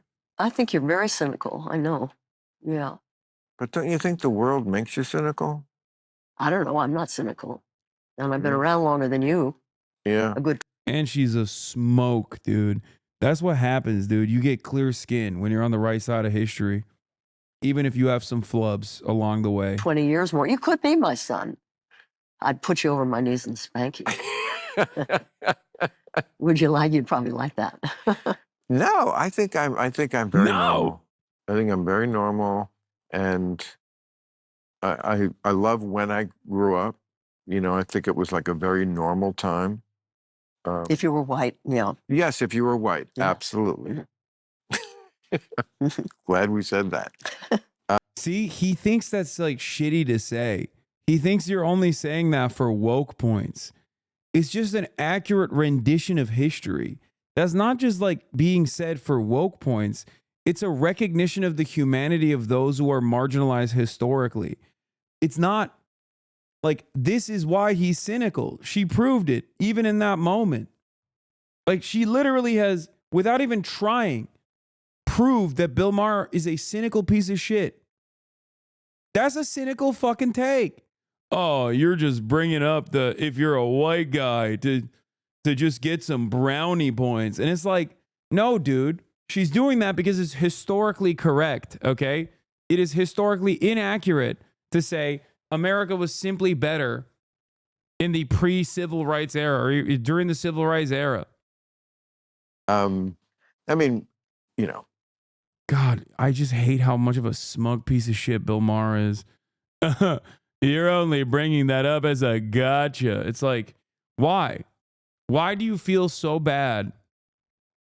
If you feel so bad that there are others out there that are from a higher moral authority because they simply look at whatever is happening around them and go, I can recognize right from wrong. Okay? God, every time I watch Bill Maher, I'm like, I become one of those, like, I understand why people have such a parasocial hatred of me. Like, if I read in the same way as like Bill Maher does to my enemies, it makes sense, you know? I mean, even then, because I'm a normal person, I don't fucking investigate every minutia of his life. Well, let's talk a little bit about this. Just a week after Donald Trump threatened 25% tariffs on Mexico and Canada unless they stop the flow of migrants into the country. And we said at the time, we said this is how he negotiates. This is, you know, we'll never see the tariffs, but this is how he gets the people to the table.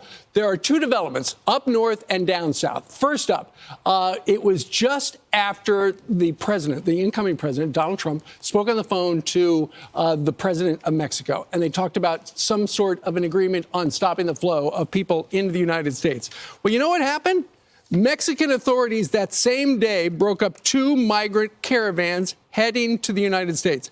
And apparently on that same day, the migrants and caravan, the president of Mexico said that migrants and caravans will be taken care of before they reach the border. That is something new. And that happened after her conversation with. That's not something new. That is the standing policy since the Trump administration. Mexico gets to do whatever it wants, without American intervention as long as they just like hold back on they play border patrol for America since the Trump era. That's it. Donald Trump. So regarding the South, that apparently is something new, and it was because of the tariffs. So we were telling y'all about these caravans. What, last week, I guess, we were showing these images coming up to Mexico. They wanted to get here before Joe Biden is out of office. Well, now they're being stopped by the president of Mexico because Donald Trump won. Donald Trump has threatened her. Then she just put on social media, she said migrants and caravans are taken care of before they reach the border. Wow, that's great news. They did have a difference of opinion on what went on in that conversation, on the tone and tenure. But Justin Trudeau made no mistake about it. They had a good conversation, he said. And I have a better idea. Why don't I come down over the weekend and come visit you? And next thing you know, the Canadians are cracking down there. They got $3.1 trillion worth of goods going back and forth. He's going to run for re-election in 2025. He can't have any type. It's so funny that they're just like, they're trying to do whatever they can to just be like, yeah, Trump is really doing this shit. Trump is really doing this shit. The other today, Trump came out and was like, if those hostages aren't returned, I'm gonna unleash hell by January 20th. He's like, Trump threatens, and Barack Ravid comes out. Trump sends a message to Hamas on the hostages. Everybody's talking about the hostages who are being held so violently, inhumanely, and against the will of the entire world in the Middle East. But it's all talk and no action. Please let this truth serve to represent that if the hostages are not released prior to January 20th, 2025, the date I proudly assume office of the President of the United States, there will be all hell to pay in the Middle East, and for those in charge who perpetrated these atrocities against humanity. Those responsible will be hit harder than anybody has been hit in the long and storied history of the United States of America. Release the hostages now. What are you going to do, man? Do more of a genocide? I guess, yeah. The answer is yes. He's just going to do more genocide. Israel's doing pro-rape riots about the Palestinians that they apprehend. And this motherfucker's like, we're going to make things so much worse. What are you going to do? Nuke Gaza? He's going to accidentally nuke Israel. Does Claudia Sheinbaum, being a white Jewish woman, help Mexico at all and being able to do damage control against Trump and MAGA? No, dude. What? Nobody outside of America, and even most Americans, don't care about what anyone's background is. That's why nobody thinks that like Kash Patel being Indian is actually a good sign for Indians in America or whatever. Okay, that shit is all marketing. Like, that's it. Nobody gives a fuck. That's not a real thing. Okay, the biggest lie. Yeah, the biggest lie that anyone's ever told is basically just this notion that like your background matters. I think only liberals have this like false notion. Anyway, of course, Israel, remember, did a ceasefire and then got a sidestep, got a little nice little cutout for themselves where they can continue fucking, firing at Lebanese people. And then it only became news when Hezbollah fired back. Joining us, Hezbollah has launched rockets from Lebanon for the first time since the ceasefire was declared with Israel.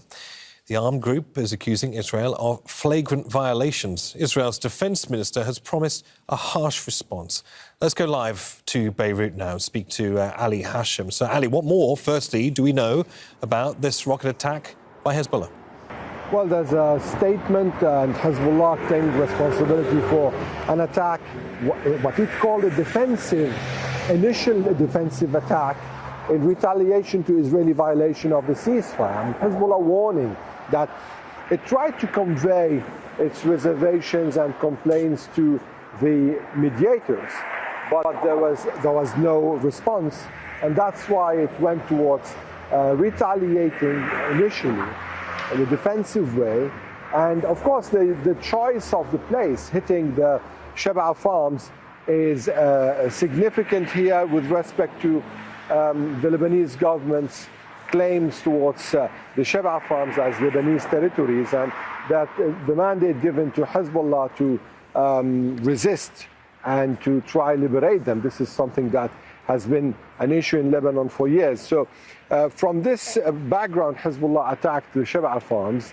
And of course, now with Israel launching several attacks in Lebanon. Just now, we heard of an attack in the town of Tallusa to the south, where 2 Lebanese were killed and several were wounded. So, but of course, everyone now is asking And there are concerns whether this ceasefire is going to hold.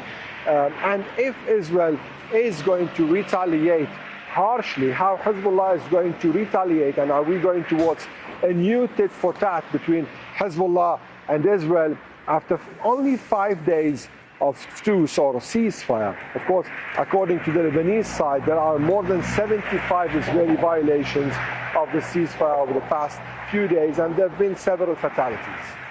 Ali, for now, many thanks for that. Ali Hashem with the latest there from Beirut. Let's go to Noor Odeh now, who's the Jordanian capital, Amman. To remind you, Al Jazeera has been banned from the occupied West Bank and from Israel. Our team, including Noor, are working from Amman for the time being. So, Noor, Israel's defence minister is promising a, quote, tough response. What does this mean for the ceasefire between Hezbollah and Israel? It really remains to be seen, Neve, as Ali was saying there.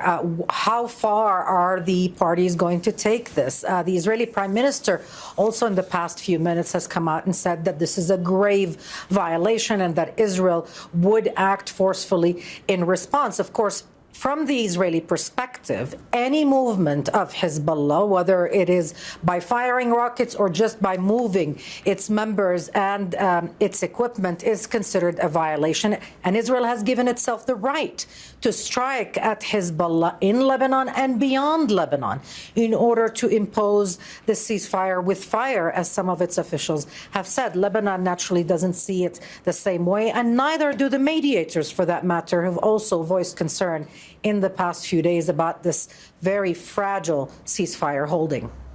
Noor, we've had this quite interesting line from the Pentagon, Pentagon spokesperson, saying that despite some incidents, clearly referring to what we've just been reporting, the ceasefire between Hezbollah and Israel is holding. Is that the view in Israel as well? Why are we hearing these lines, do we think?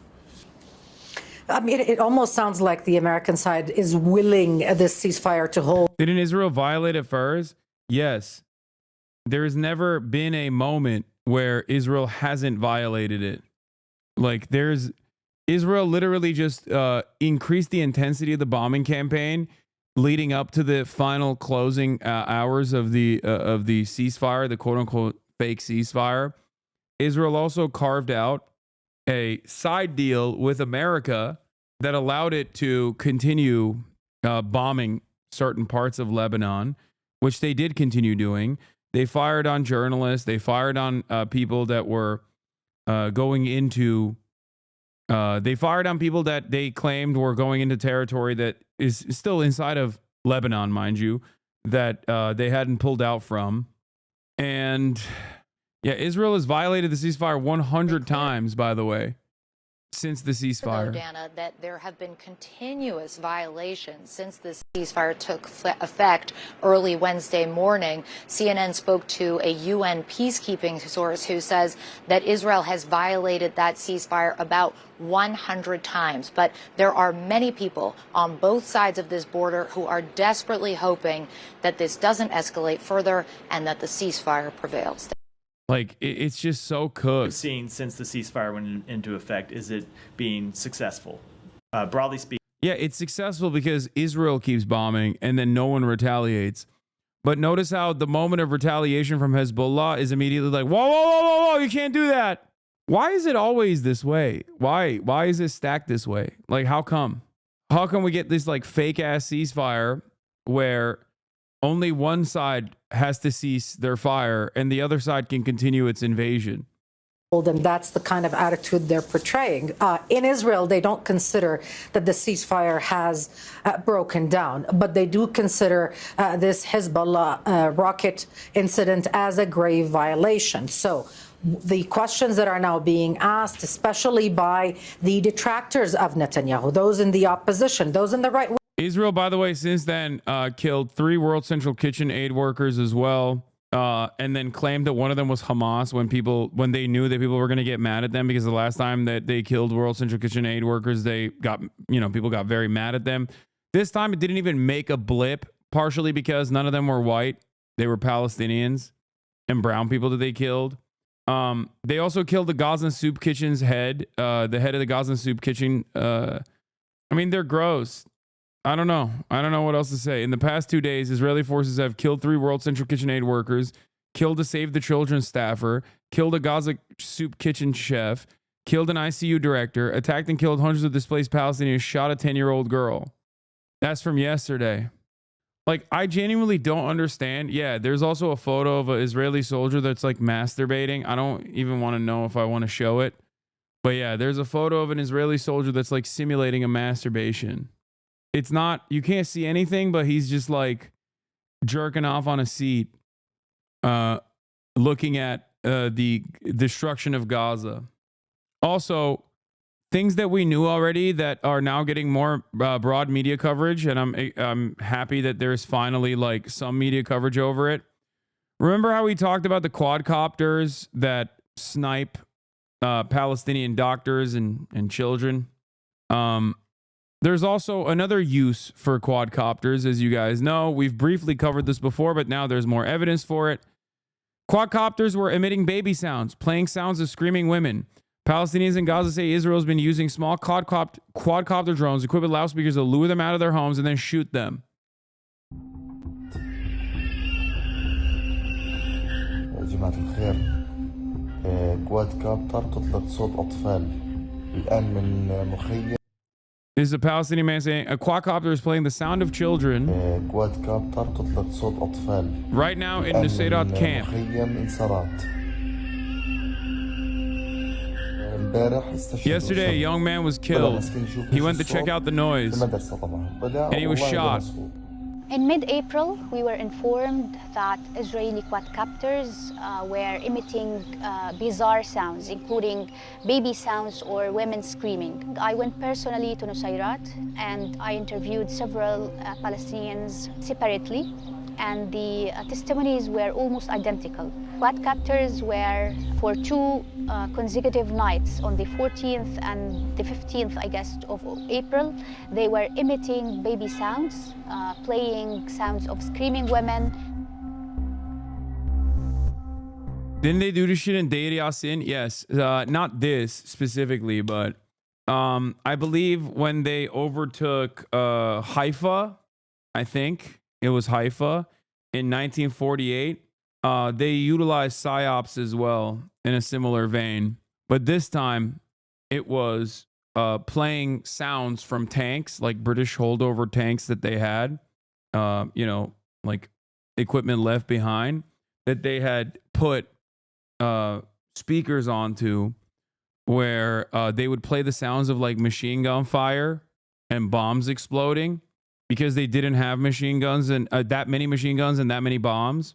So what they did was like play the sounds of like bombs exploding and machine guns and people dying, so that people would leave. No, Haifa was not the Arab stronghold of Ben Gurion spared. You're thinking of Nazareth. Am I getting it wrong? In 1948, they had like Deir Yassin and a couple villages were ruthlessly slaughtered. I'm right. It was Haifa. Okay. So a couple of the villages were ruthlessly slaughtered. These villages had negotiations with neighboring Arab villages. The Jewish villages had a partnership with the Arab villages in the surrounding region. The Arab villages did not have any sort of like militia defense whatsoever, because they were like, oh yeah, we have negotiations with the Jewish villages around us. Like, we're fine. We trade with one another. We're neighbors. So in Deir Yassin, they did a lot of the atrocities in Deir Yassin, the village of Deir Yassin, with Plan Dalet, that Israelis and defenders of Israel actually claimed Hamas did on October 7, including throwing a child in a baker's oven in front of his dad, and then throwing the dad afterwards in that same oven. First, they tried to get the dad to throw the child in the oven, and when he refused to do so, they threw the dad in the oven afterwards. They made him watch, and then they threw him in the oven. People being thrown in wells, just like endless depravity.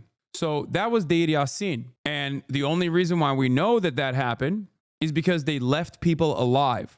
Now, the reason why they left people alive was so that those Arab villagers would then go to the village next to, Deir Yassin or whatever, and repeat the atrocities that they had experienced, specifically so that it was easier to purge the surrounding Arab villages without, having to fight. They also paraded the people that they captured in Jerusalem in trucks. and showed it to everybody, and people were like throwing stuff at them and whatnot, and then they executed them. So this is in 1948. Part of the reason, so what they would do afterwards in like larger towns, for example, would be surround the town with Irgun and Haganah and these many Zionist brigades, militias, some of which were openly, they called themselves terrorists. They would surround these Arab cities, these big cities like Haifa. So they went to Haifa, and everyone at this point is aware of the atrocities that the Zionist brigades are engaging in. What they did basically was surround the town and leave one opening for every single person in the town to leave from. They would always surround the town and then leave one exit so that people could leave in an orderly manner, so that the Arabs that are fleeing these towns could leave in an orderly fashion.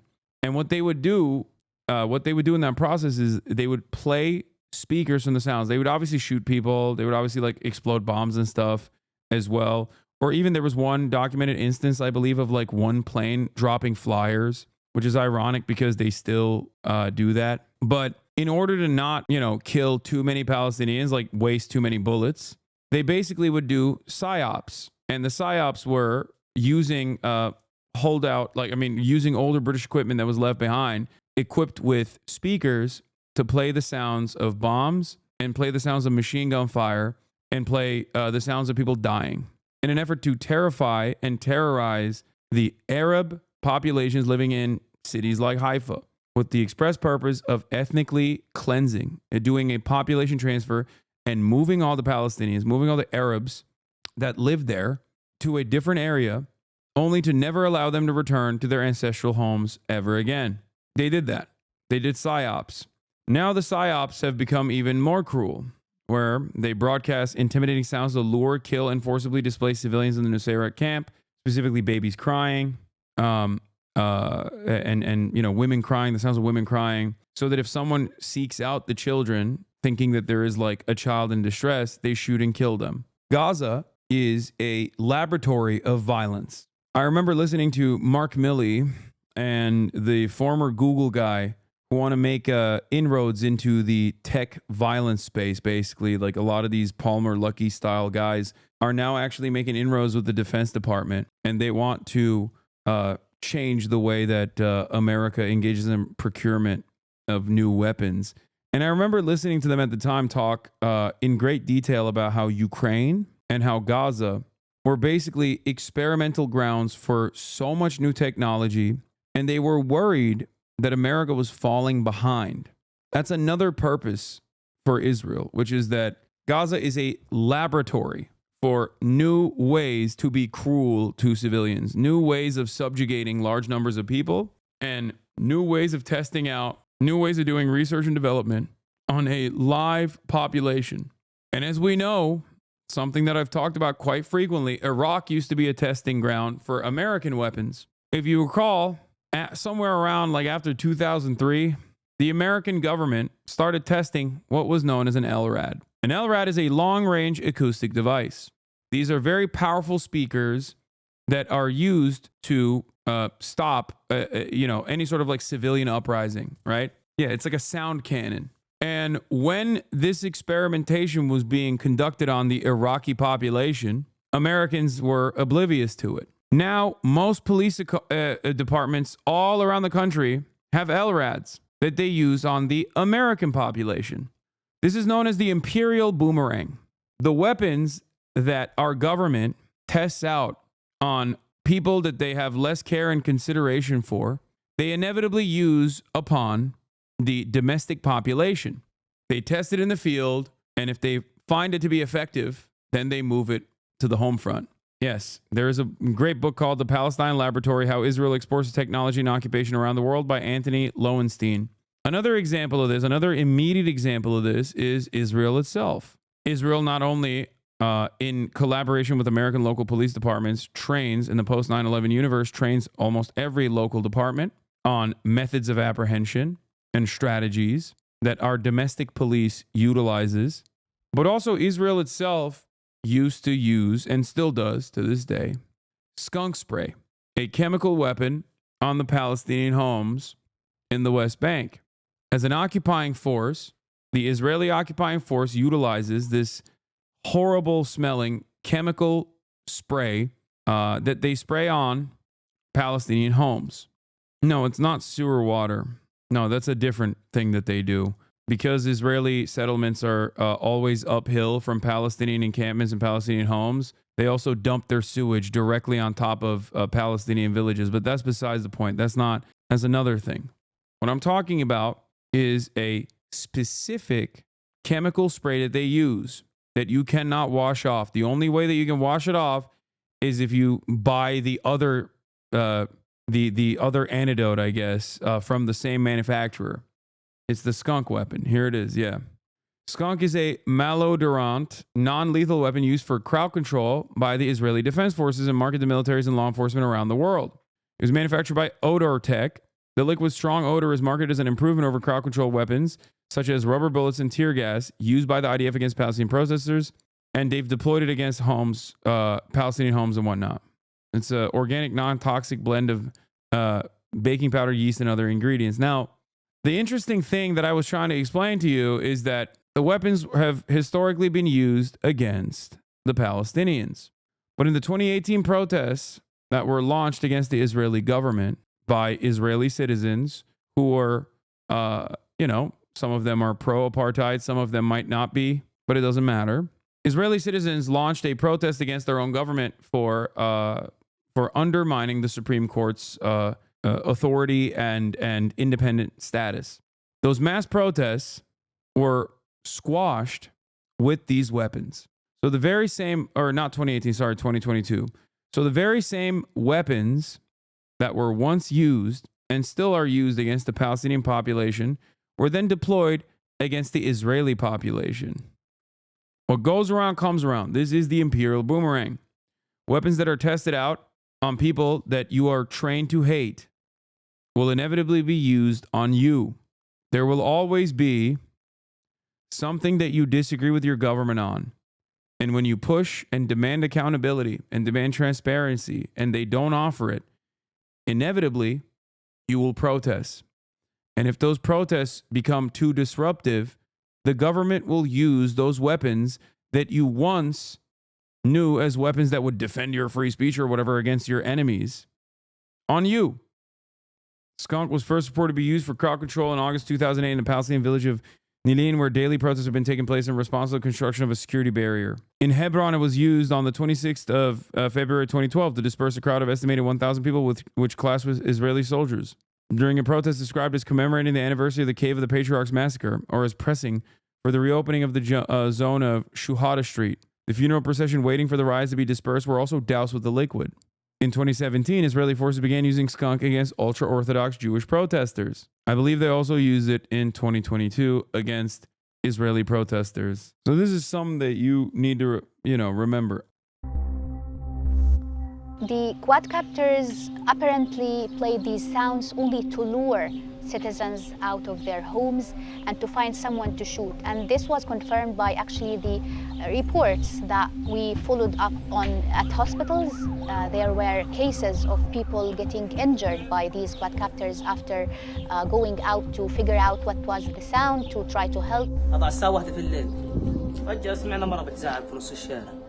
الحقوني النجدة ومعها عيل صغير يعني صوت عيل صغير بيطلب النجدة معها. Help, with the baby asking for help. The voice was coming from outside the house door.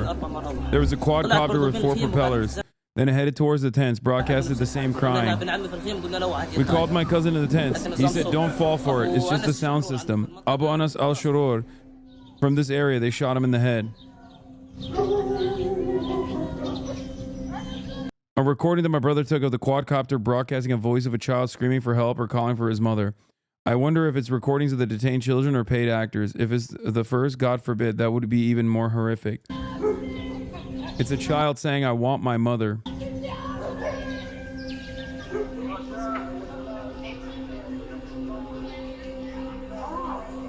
They sourced it to a small Israeli drone with a loudspeaker over Khan Yunis. Another recording from the occupied West Bank shows an Israeli drone warning Palestinians they may be killed if they resist.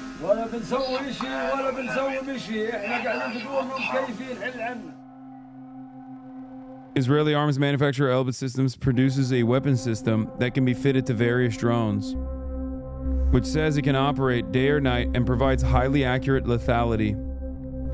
Yeah, they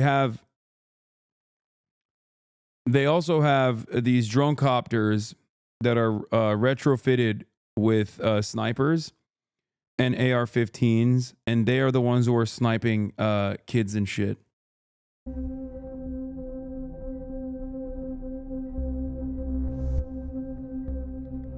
Israel did not provide answers to any of the questions. Yeah. Bait Alpha Technologies, the owner of Odor Tech for Skunk. Bait Alpha Technologies has exhaustive sales of the U.S. and India. Do you think all future wars will have these drones involved now? Yes. If you're wondering where the video is, I quote retweeted it and said, Israel invents a new fresh hell every day in Gaza. It's the laboratory of evil. So you can find it on my profile. Like, all this stuff is readily available for those with, you know, with even a little bit of intellectual curiosity. And it's kind of crazy because, like, people still, in the face of all of these atrocities, weirdly maintain this, like, subtle position that they think is defensive, where they say, like, no, you don't understand. Like, if you criticize this shit, or if you don't criticize it within the boundaries that I think is appropriate, you're anti-Jewish. This has nothing to do with Judaism. And the only people that think this has anything to do with Judaism are fucking Nazis. So why the fuck are you turning around and aligning with Nazis on this in this regard?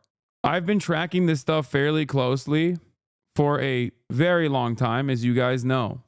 And even I have been shocked time and time again about some of the new inventions that I have seen Israel utilize. Some of the new things that I have found out that Israel has done, like the Cum Squad, the Goon Platoon.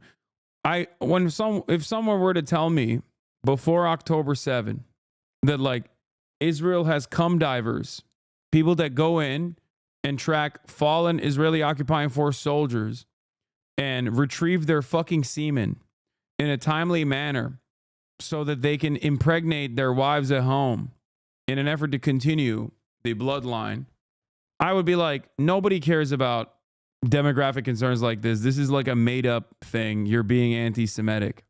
Like, this seems like a little far-fetched, you know? I feel like you just made up some anti-Semitic conspiracy theory and you're just saying, like, oh, this is what the Israeli army is doing. And then you find out that it is a real thing that Israel is doing.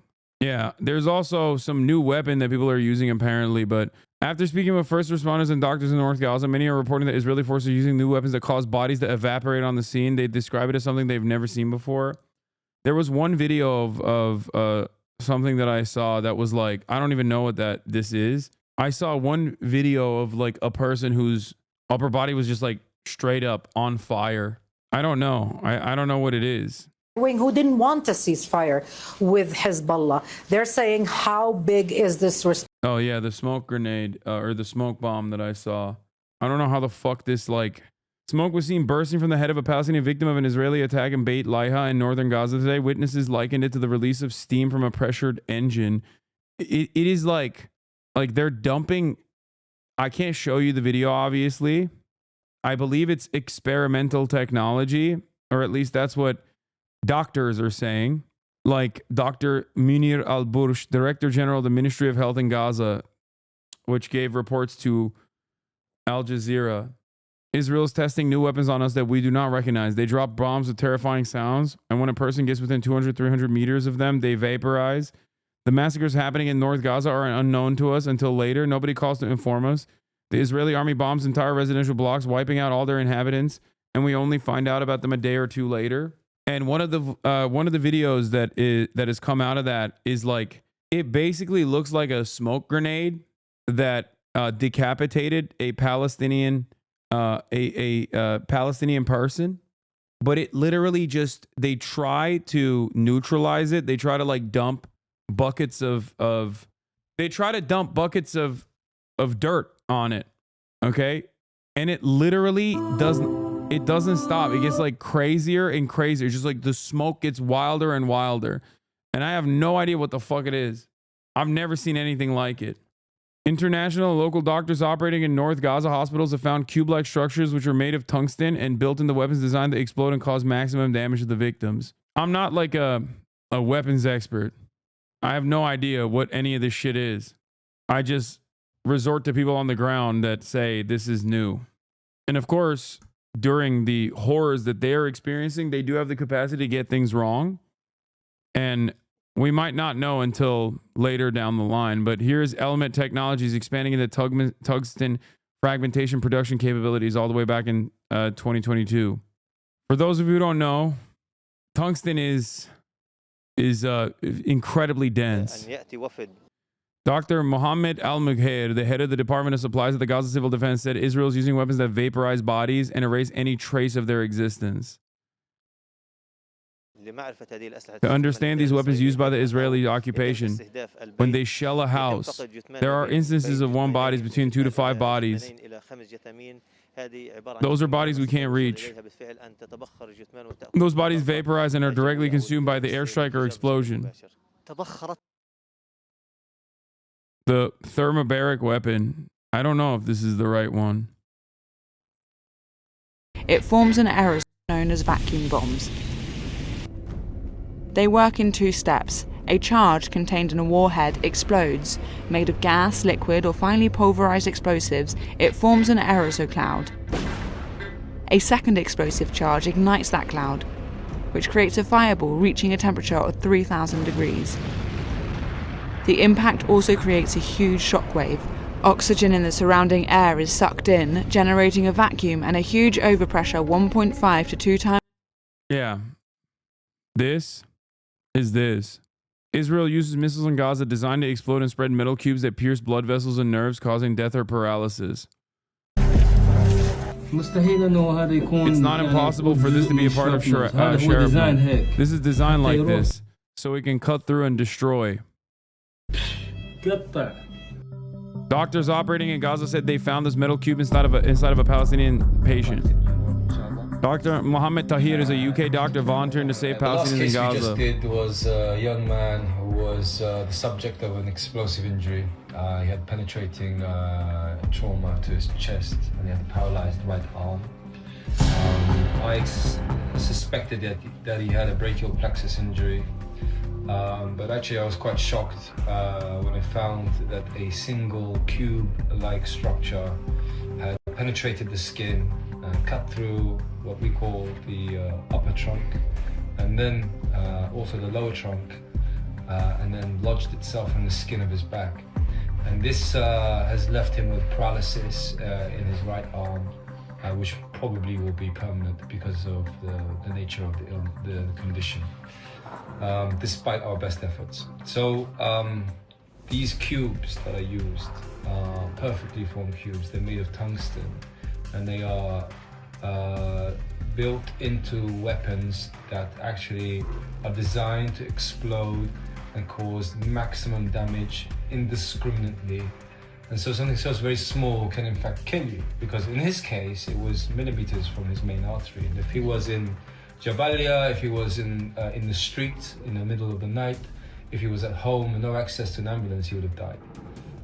And we know that this is the case for many people. And many reports of the use of these weapons and that they are still used today is a war crime, in my opinion.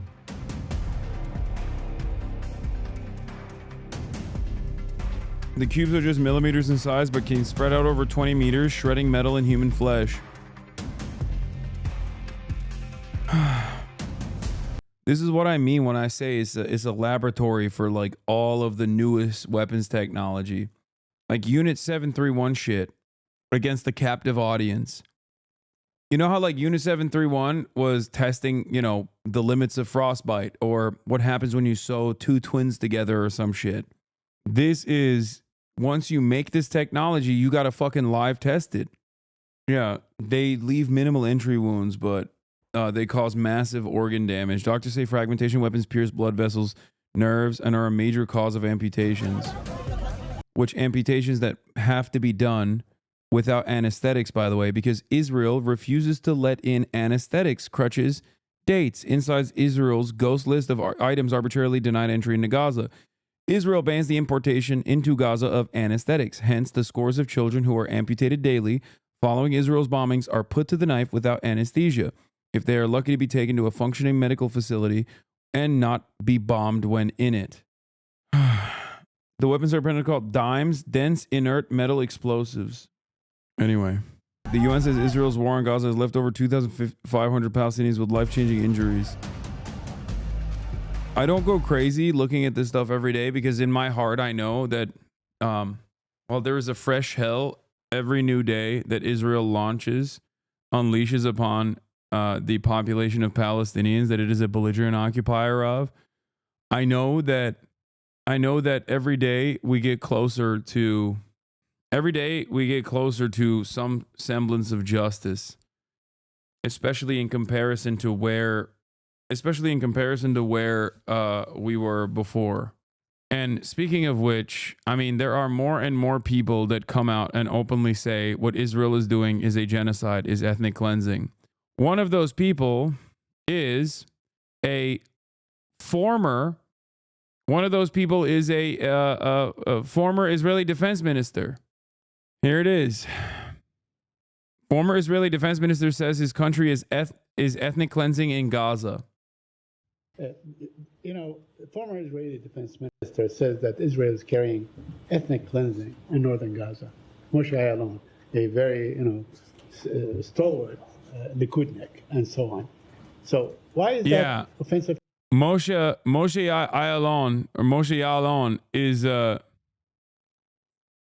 he's the former chief of staff of the IDF. He served as Israel's defense minister.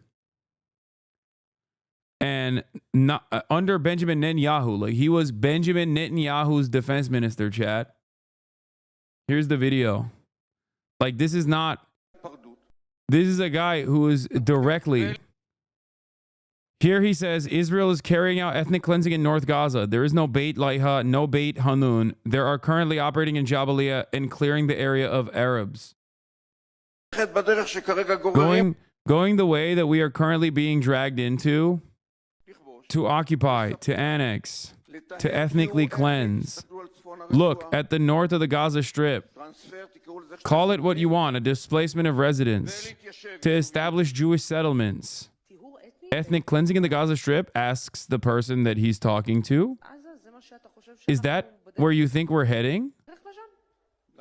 Why heading there, he says. He replies with, why heading there? What's going on there now? What's going on there now? There is no Beit Laiha. There is no Beit Hanun. And now we're working on Jabalia. What's happening practically is a cleansing of the land of Arabs. He's saying we're not heading there. We are there. There is an appetite for death and destruction that I think even former defense ministers are like is too much. And it's especially what you guys don't understand is like this guy isn't a fucking woke warrior, okay? He was Benjamin Netanyahu's defense minister. Like this is the fucking Nikki Haley of Israel. Worse than Nikki Haley. There are people who are like, dude, what the fuck? Okay, we've maybe we've gone a little too far. He wasn't just any defense minister. He was Benjamin Netanyahu's defense minister. He's a Likudnik. He is a part of his party. Here, or we will follow the path of this government. To be a messianic dictatorship, racist, fascist, homophobic, misogynistic, backwards, corrupt, and most importantly, a pariah. Okay? This is not like a woke person, but this is a person who recognizes that Israel being governed by a coalition of rabid, misogynistic, homophobic fascists like the Itamar Ben-Gvirs and the Bezalel Smotriches of the world, which is precisely the path it's heading down, is going to cause it to become a pariah.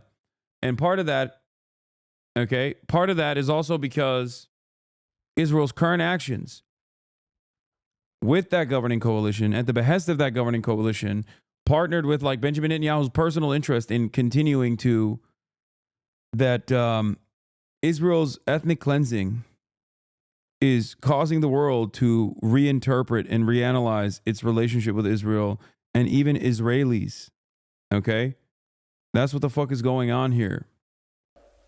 It's one junction. The second option has to do with the relations with the Palestinians, who is in favor of separation, and it has nothing to do with right or left. In favor of separation and not in favor of a binational and an apartheid state, or to follow the path that we are currently dragged, to occupy, to annex, to cleanse, ethnic cleansing. Look at the northern Gaza Strip and settle a Jewish settlement. That's the point. There is no Beit Laia, no Beit Hanun. They are currently operating in Jabalia. In fact, they are clearing the area from Arabs. What is the concept? I want people to understand. What is the concept of Smotrich and Ben Gvir that the state of Israel is currently implementing? Not that Netanyahu believed in. We will leave it at the moment. I was with him until 2016. This is a different Netanyahu. For his own personal survival, he gives them the stage. Who are Smotrich and Ben Gvir? Their rabbi is Rabbi Dov Lior. Rabbi Dov Lior was the rabbi of the Jewish underground that intended, in addition to blowing up buses and mayors and so on, to blow up the Dome of the Rock, to provoke a war of Gog and Magog. If we blow up the Dome of the Rock, the Muslims will attack us. So this is our opportunity to conquer the entire Promised Land, from the Euphrates to the Nile, to cleanse it from non-Jews. To cleanse it from non-Jews is the concept. Well, the story of the Dome of the Rock failed because of Shin Bet. So someone tried to stir it up in the cave of the patriarchs. Baruch Goldstein, may his name perish, another student of Rabbi Dov Lior. He's singling out Kahanis and saying that the messianic, the messianic cultish Jews that are that comprise a big chunk of the settler movement in this country are moving the entire nation in the direction of ethnic cleansing of all non-Jews from the region, from the Nile to the Euphrates, in this foolhardy and very bloody affair to trigger what Christians consider to be the rapture, whose picture was displayed in Ben Gvir's living room. He's talking about Baruch Goldstein, the massacre of the Cave of Patriarchs. Ben Gvir proposes marriage to his wife at the grave of Baruch Goldstein and circumcision. Do you understand who this is about? So these are the people who right now, like a tail wagging the dog of the state of Israel, are ruling the state of Israel. In the finance ministry, the ministry in charge of the police. And Smotrich also deals with the issues of citizens in Judea and Samaria. Are we surprised that we are? Judea and Samaria is the occupied West Bank, by the way. Are we surprised that we are in The Hague? Excuse me? Here I can justify Smotrich's statement to wipe out Hawara. And then there is a Jewish pogrom. 40 houses are burned. 8 houses are burned in Madama or Akraba. It is the us, the ones who said never again. I say it as the son of a Holocaust survivor. Or when he says, I don't have a moral problem starving Palestinians to death. 2 million Palestinians in Gaza. Is that my people? Can I support such a government? Then they will be in The Hague, rightly so. Why The Hague? We need to judge them and kick them out of the public sector.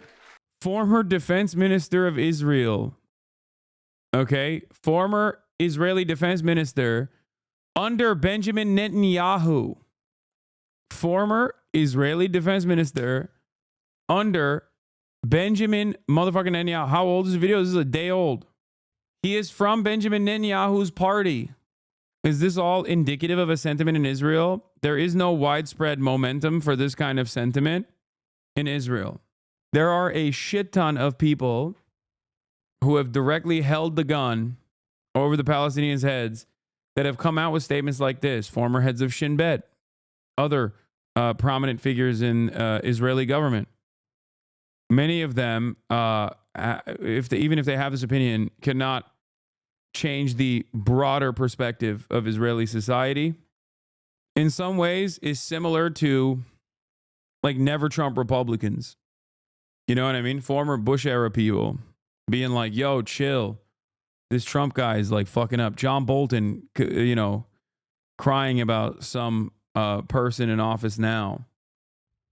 It's a little bit different though, because it's not like Dick Cheney is saying like the Iraq war was a fucking violent endeavor and we have to stop it. So I guess it's a little bit different. I think many former Israeli officials look at the situation in an honest and pragmatic lens and recognize that Israel's actions are deeply frustrating to the rest of the world, and they see it for what it is. Yeah. Here's what normal Israeli society is doing. Israelis bring school field trips to Sderot to watch the genocide live. In front of the binoculars, there's a trash can, so the small children can stand on it and take a closer look. Behind me in the distance is Gaza. This is an Israeli lookout platform. This kid's awesome, by the way. He's so fucking brave. Holy shit. This dude is amazing. He'll just like go and duke it out with the fucking Rastafarian settlers when they're trying to fucking pull water pipes from the ground so that Palestinian villages can't get fucking running water. And he'll just go there and he'll sit on top of the pipes and be like, no. That's a motherfucker who's literally putting his life on the line, okay? He probably got spitted on numerous times. You know what I mean? He probably got spitted on so much. That's like the number one weapon of a settler is to spit on you. The distance is Gaza. This is an Israeli lookout platform that was set up so that Israelis can come here and watch the genocide that their state is unfolding. They bring school field trips here. There are binoculars that you can use for 5 shekels. This is a popular tourist destination. People come here. I like that they've streamlined Sderot Cinema. Okay. Where this was a famous, very violent thing that Israeli society had done back in the day, where they called it Sderot Night Cinema, where they would just like sit on top of hilltops, put couches up there, and watch Gaza get fucking bombed into oblivion. Now they got binoculars. That's sick. From all over the country. From here, every falling rocket is just a quiet thud and a plume of smoke. And from there, it's a bunch of dead children. Is Andre X, yeah. I think he came from Russia when that war started, so he's been super active as soon as he was smacked in the face of the reality of Israeli society. He's done a few good interviews. You can cry all day, every day, and say it's anti-Semitic to call out these things, but it ain't gonna fucking change right from wrong, brother. All you're doing is masking your own personal conscience, where you know deep down inside that this shit is fucked up and unsustainable. And instead of, recognizing the realities that are unfolding and letting go of your previous associations, letting go of your prior allegiances due to maybe decades of social conditioning, which is tough. It is tough. I know that. Instead of doing that, you just like lean in to this cognitive dissonance and find yourselves in the throes of the comfort of reactionary sentiment. No, it's my enemies that are fucking deeply evil and wrong. No. All these people that look at the fucking death and destruction say that it is untenable, it is unconscionable, it cannot go on. All those people, they must have some cynical reason for doing this. Why are they singling out Israel? But it's not like I fucking single out Israel. I fucking call out my own state. I call out America. I call out my other state, Turkey. Up to you. Why can't you say what Israel is doing is basically ethnic cleansing? So we have engaged with the government of Israel about its actions in northern Gaza. I think those statements refer broadly to the so-called general's plan. I can tell you two things. Number one, they have said to us that's not their policy. And number two, we have made clear to them that that we would fundamentally reject any such policy.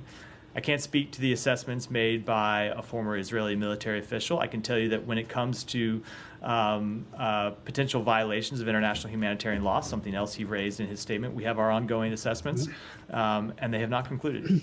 But, most observers see what's going on, and they term it as such. They I know you. Oh, damn, bro. They said so. Never mind. My bad. Shit. Yo, if they said so, if the genocide there says so, then my bad, I guess.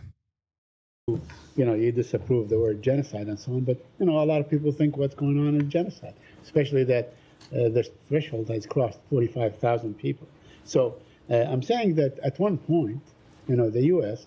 has to recognize what's going on for what it is, right? For what it is. Say, that, when you move about 2 million people, that is some sort of ethnic cleansing. Do you disagree? So we have been very clear what we want to see happen in Gaza, and that's everyone who has been forced from their homes, we want to see have the opportunity to go back to their neighborhoods and have the ability to rebuild and have support from the international community to rebuild. And we continue to engage, not just with the government of Israel, but with other countries in the region to work to get both a ceasefire and the release of hostages and a plan for the day after that would ultimately allow those Palestinians who have been displaced to do that. But there seems to be no plan for the day after as far as Israel is concerned. We have not seen it. We have not seen it in statements or in deeds and so on. In fact, yesterday, or the day before, I don't remember, they killed three other workers from the World Central Kitchen, so that Israel shows its intent to deprive Gaza of any kind of aid that goes, under the pretext that they are attacking a militant. I mean, they've killed the people that committed October 7th. There were maybe 1,400. They have killed already 45,000 people, and they keep doing this under the guise or the pretext or the claim that there was a militant among those people. So, with respect to that strike, I can't speak to it. I know that they have made the public claim that one of the people killed in that strike was affiliated with the attacks on October 7th, or had been involved in the attacks of October 7th. If that's true, it would, of course, be extremely troubling. But that said, there were other civilians who died in that strikes, which is why we continue to push for a ceasefire. I can tell you that the Secretary is meeting with Israel's Minister for Strategic Affairs, Ron Dermer, later today here at the State Department, where he is going to continue to express the position of the United States that we need to get a ceasefire, we need to see the hostages released, we need to implement plans for the day after that would allow or would establish governance, security, and reconstruction inside Gaza, and that ought to be an urgent priority, not just for the United States, not just for other countries in the region, but for Israel as well. Would you demand to look at the evidence that Israel claims to have used in killing the kitchen, Central Kitchen, the World Central Kitchen? It's a Washington-based organization. Look, we think that barring any unique intelligence sensitivities, that's evidence that they ought to make public for the world to see. Yeah, also, while we're having this conversation, the same settler operations, this is what I was going to talk about. So Drop Site News came out with this report. Scoop from Yunus Tarawi. I'm glad that his account has been restored by Twitter after he got fucking weirdly banned. An extremist settler org specialized in building illegal West Bank outposts is now operating in North Gaza, paying civilians $165 daily to join. Libby Group claims to be demolishing homes in Beit Laiha through their website, though their website don't show that they provide such services. Looking for bulldozer operators for demolition work in Gaza. The job is also relevant for those who have not served in the army. Good pay. That was the ad. Libby Group Construction and Infrastructure Limited. They work in settlements at the forefront of construction and development for Jewish settlements in the West Bank. We take the raw, undeveloped land and transform it into a fully developed neighborhood connected to the infrastructure and flourishing. It's all on us. All that is left to populate the homes. The company is owned by two brothers, Harel and Eliav Libi. Harel Libi's farm ethnically cleansed Palestinian community Ein Zara in the Jordan Valley in West Bank. In 2012, the Israeli military issued a removal order from the West Bank against Harel Libi. Harel has long had a record of attacking Palestinians in the West Bank and establishing outposts deep in the Palestinian villages, documented by Palestinians and Israeli monitoring NGOs. Residents on the ground say that the U.S.-sanctioned settler Moshe Sharvit works very close with Harel Libi in attacking Palestinian locals. This is where our investigation starts. Are you able to think about moving into a new spot? Harel Libi is asked in 2022. If only. It's a privilege, he says. Do you have an idea? I'm not going to tell you all the secrets. Beit Laiha, 30th of November, 2024. This is the Libby Construction Company working. This is them working in the West Bank, by the way. They are creating permanent settlements in the West Bank. This is something that we've been saying. Or not West Bank, sorry, fucking Gaza, North Gaza. They are building permanent settlements in North Gaza. A work opportunity for demolitions in Gaza. The job is also relevant for those who have not served in the army. Good pay. A Facebook ad on a reservist group announced. Yeah, this is the part. West Bank soon. It already happens in West Bank. It already has happened in the West Bank. They've done this in the West Bank. They've done this by sicking, like, the way the modus operandi is simple. You send rabid settlers in the Palestinian villages. They fucking spray tag houses with the Star of David. That is a sign that they're going to fucking firebomb your house. They come in and they firebomb your house. They move the families out of the ancestral farms that they used to live on Palestinian territory. If the families fight back, the IDF comes in and kills the family. Okay? If the family fights back in the West Bank, I'm explaining what they do in the West Bank. If the family fights back, the IDF comes in and arrests members of the family or directly kills them. Okay? They burn down the olive trees. They kill the fucking the animals. It is illegal for them to fight back. Then they come back in, they demolish the homes, and they build settlements on top of the homes. The settlements are like little castles. Now, originally, because of its illegality, these operations were still funded by the Israeli government, but quietly funded by the Israeli government. And there were periods of time when they said, oh, we're not going to do it. Or, oopsie, they did it. But once the settlement is established and there are people living inside of the settlement, then it's over. It doesn't matter. There's people living inside the settlement. Now they are, full-fledged Israeli citizens living inside that settlement. The IOF has to defend them. They aren't allowed the equipment to recover the injured in the rubble or recover their dead. They have to use their bare hands, but now there's excavating equipment to start settlements. Yeah. Troops smuggled a settler leader into this crazy lady, the Nahala Settlement Movement Organization, Daniela Weiss, who is a famous psycho. Troops smuggled her in to Gaza to survey the settlement options. IDF probing reported illegal entry of the strip of Daniela Weiss in the same week as civilian researcher Zeev Erlich was killed by Hezbollah after entering Lebanon war zone against protocol. So that's how they do it in the West Bank. They build the settlements, and then they build roads to the settlements, and the settlements are deliberately crafted in a way to partition the entirety of the Palestinian land so that all of these Palestinian villages are separated from one another. Then they put up barriers, protective security barriers around the roads, around the settlements themselves. And then they tell the Palestinians they can't even use those roads. They built separate roads for the Palestinians. They have 2 different license plates for Palestinians in the West Bank in their own fucking soil. They refuse the Palestinians their legal rights to get water. They refuse the Palestinians any sort of building contracts and building licenses to build water wells. They destroy water wells that the Palestinian homes build. Okay? They destroy them deliberately. Access to food and water is very limited. Access to free travel is very limited for the Palestinians in the West Bank, which is occupied Palestinian territory. This is something that has been ongoing for years, especially escalated in the last 40 years, especially gotten worse and accelerated during the so-called peace process. That is what the lie of the two-state created for the Palestinians. That right there. This is why I laugh whenever people try to do like debate points and say, oh, you don't understand. The Palestinians were no partner in peace. Get the fuck out of here. How do you negotiate with someone when they have a knife to your neck? How do you negotiate with them as honest, even partners in negotiation when they're holding you down, when they're shackling you and put a knife to your fucking throat? You can't. That's what Hassan Ghanafini said famously. Negotiating with Israel is like the negotiation between the knife and a neck. That's not a real negotiation. And in that process of the so-called peace process, the settlement expansions happened, and they created these Bantustans in the West Bank. And you can see it on the map.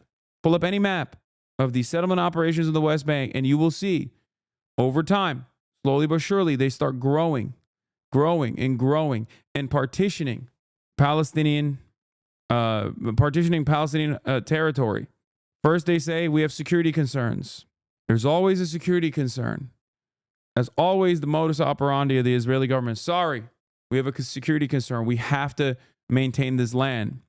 We have to use it for military use. Then the settlers come in and they build a settlement, and then they have to defend the settlers because those are Israeli citizens. And that's how Israel has developed this apartheid and have made it worse and worse year over year. They tried that shit in southern Lebanon too. Jerusalem Post articles came out immediately after Israel decided to swing its crosshairs onto southern Lebanese territory, saying, well, Jews do have an ancestral claim to southern Lebanon too. There's always an article. What happens is you have security concerns, so you wipe out villages in the 1 mile boundary, 1 kilometer boundary, just like they did in the Gaza Strip near the Gaza partition wall. They did that. They try to do that in southern Lebanon too. Oops, we got to wipe these villages out. Oops, some settlers ran into southern Lebanon and started building homes. Oops, we got to defend these guys. We just got to defend our settlers. We have security concerns against our settlers. There are very real, violent Hezbollah militants in the region. It's like, bitch, it's their neighborhood. Fuck you mean? Why are you building a home on top of their fucking village? Yeah, of course. Of course they're going to fucking fight back. And it always masquerades under the guise of Israel's right to defend itself. Israel has a right to defend itself, people say. Well, no, the fuck they don't, as a matter of fact. Israel, as a belligerent occupier, does not have a right to defend itself by bombing the occupied territory that it enforces sovereignty over, like Gaza or like West Bank. They do not have a right to defend themselves that way. They don't. It's a lie. Israel has no right to defend himself, just like Nazi Germany didn't have a right to Lebensraum, claiming that they have they're simply liberating ethnic Germans. They're simply making more space for ethnic Germans. That's not defense. Of course, Israel is not going to say, we're doing ethnic cleansing. We love doing genocide. They're not going to say that. Just like it's ridiculous for Russia to claim that it has to enforce territorial control over parts of Ukraine. Sorry, we have a right to defend ourselves. Nobody believes when Russia says they have a right to defend themselves. Russia has a closer historical argument to make to dominating Ukraine than Israel does over fucking Palestine. And we understandably look at that and we go, get the fuck out of here. That's ridiculous. No, of course you don't have a right to fucking permanently annex Ukrainian territory. It's ridiculous. But for some weird reason, there's this double standard in the international community.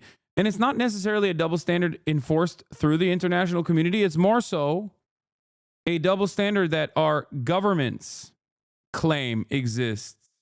That's it. Can you explain how Russia has a greater claim to Ukraine than Israel does to Palestine? No, I'm not saying that Russia has a greater claim to Ukraine. I'm saying that Russia can point to the USSR and be like, this was our territory not that long ago.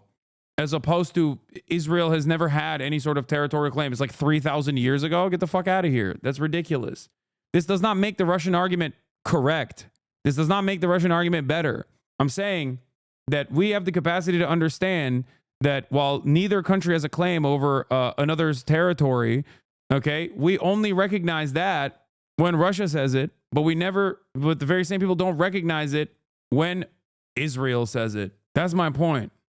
The reality of the matter is we cannot foresee an end to capitalism, and imperialism is the final state of capitalism.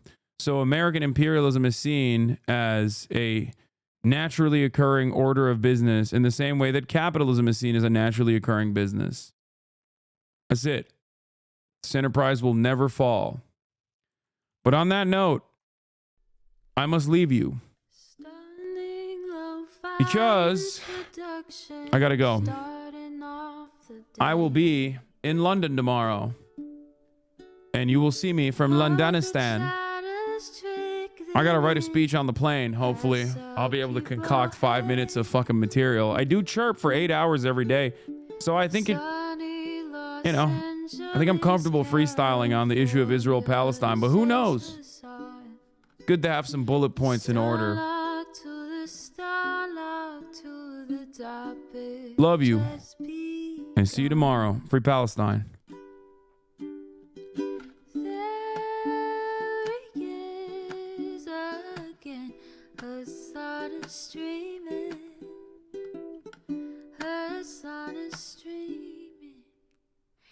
Yeah.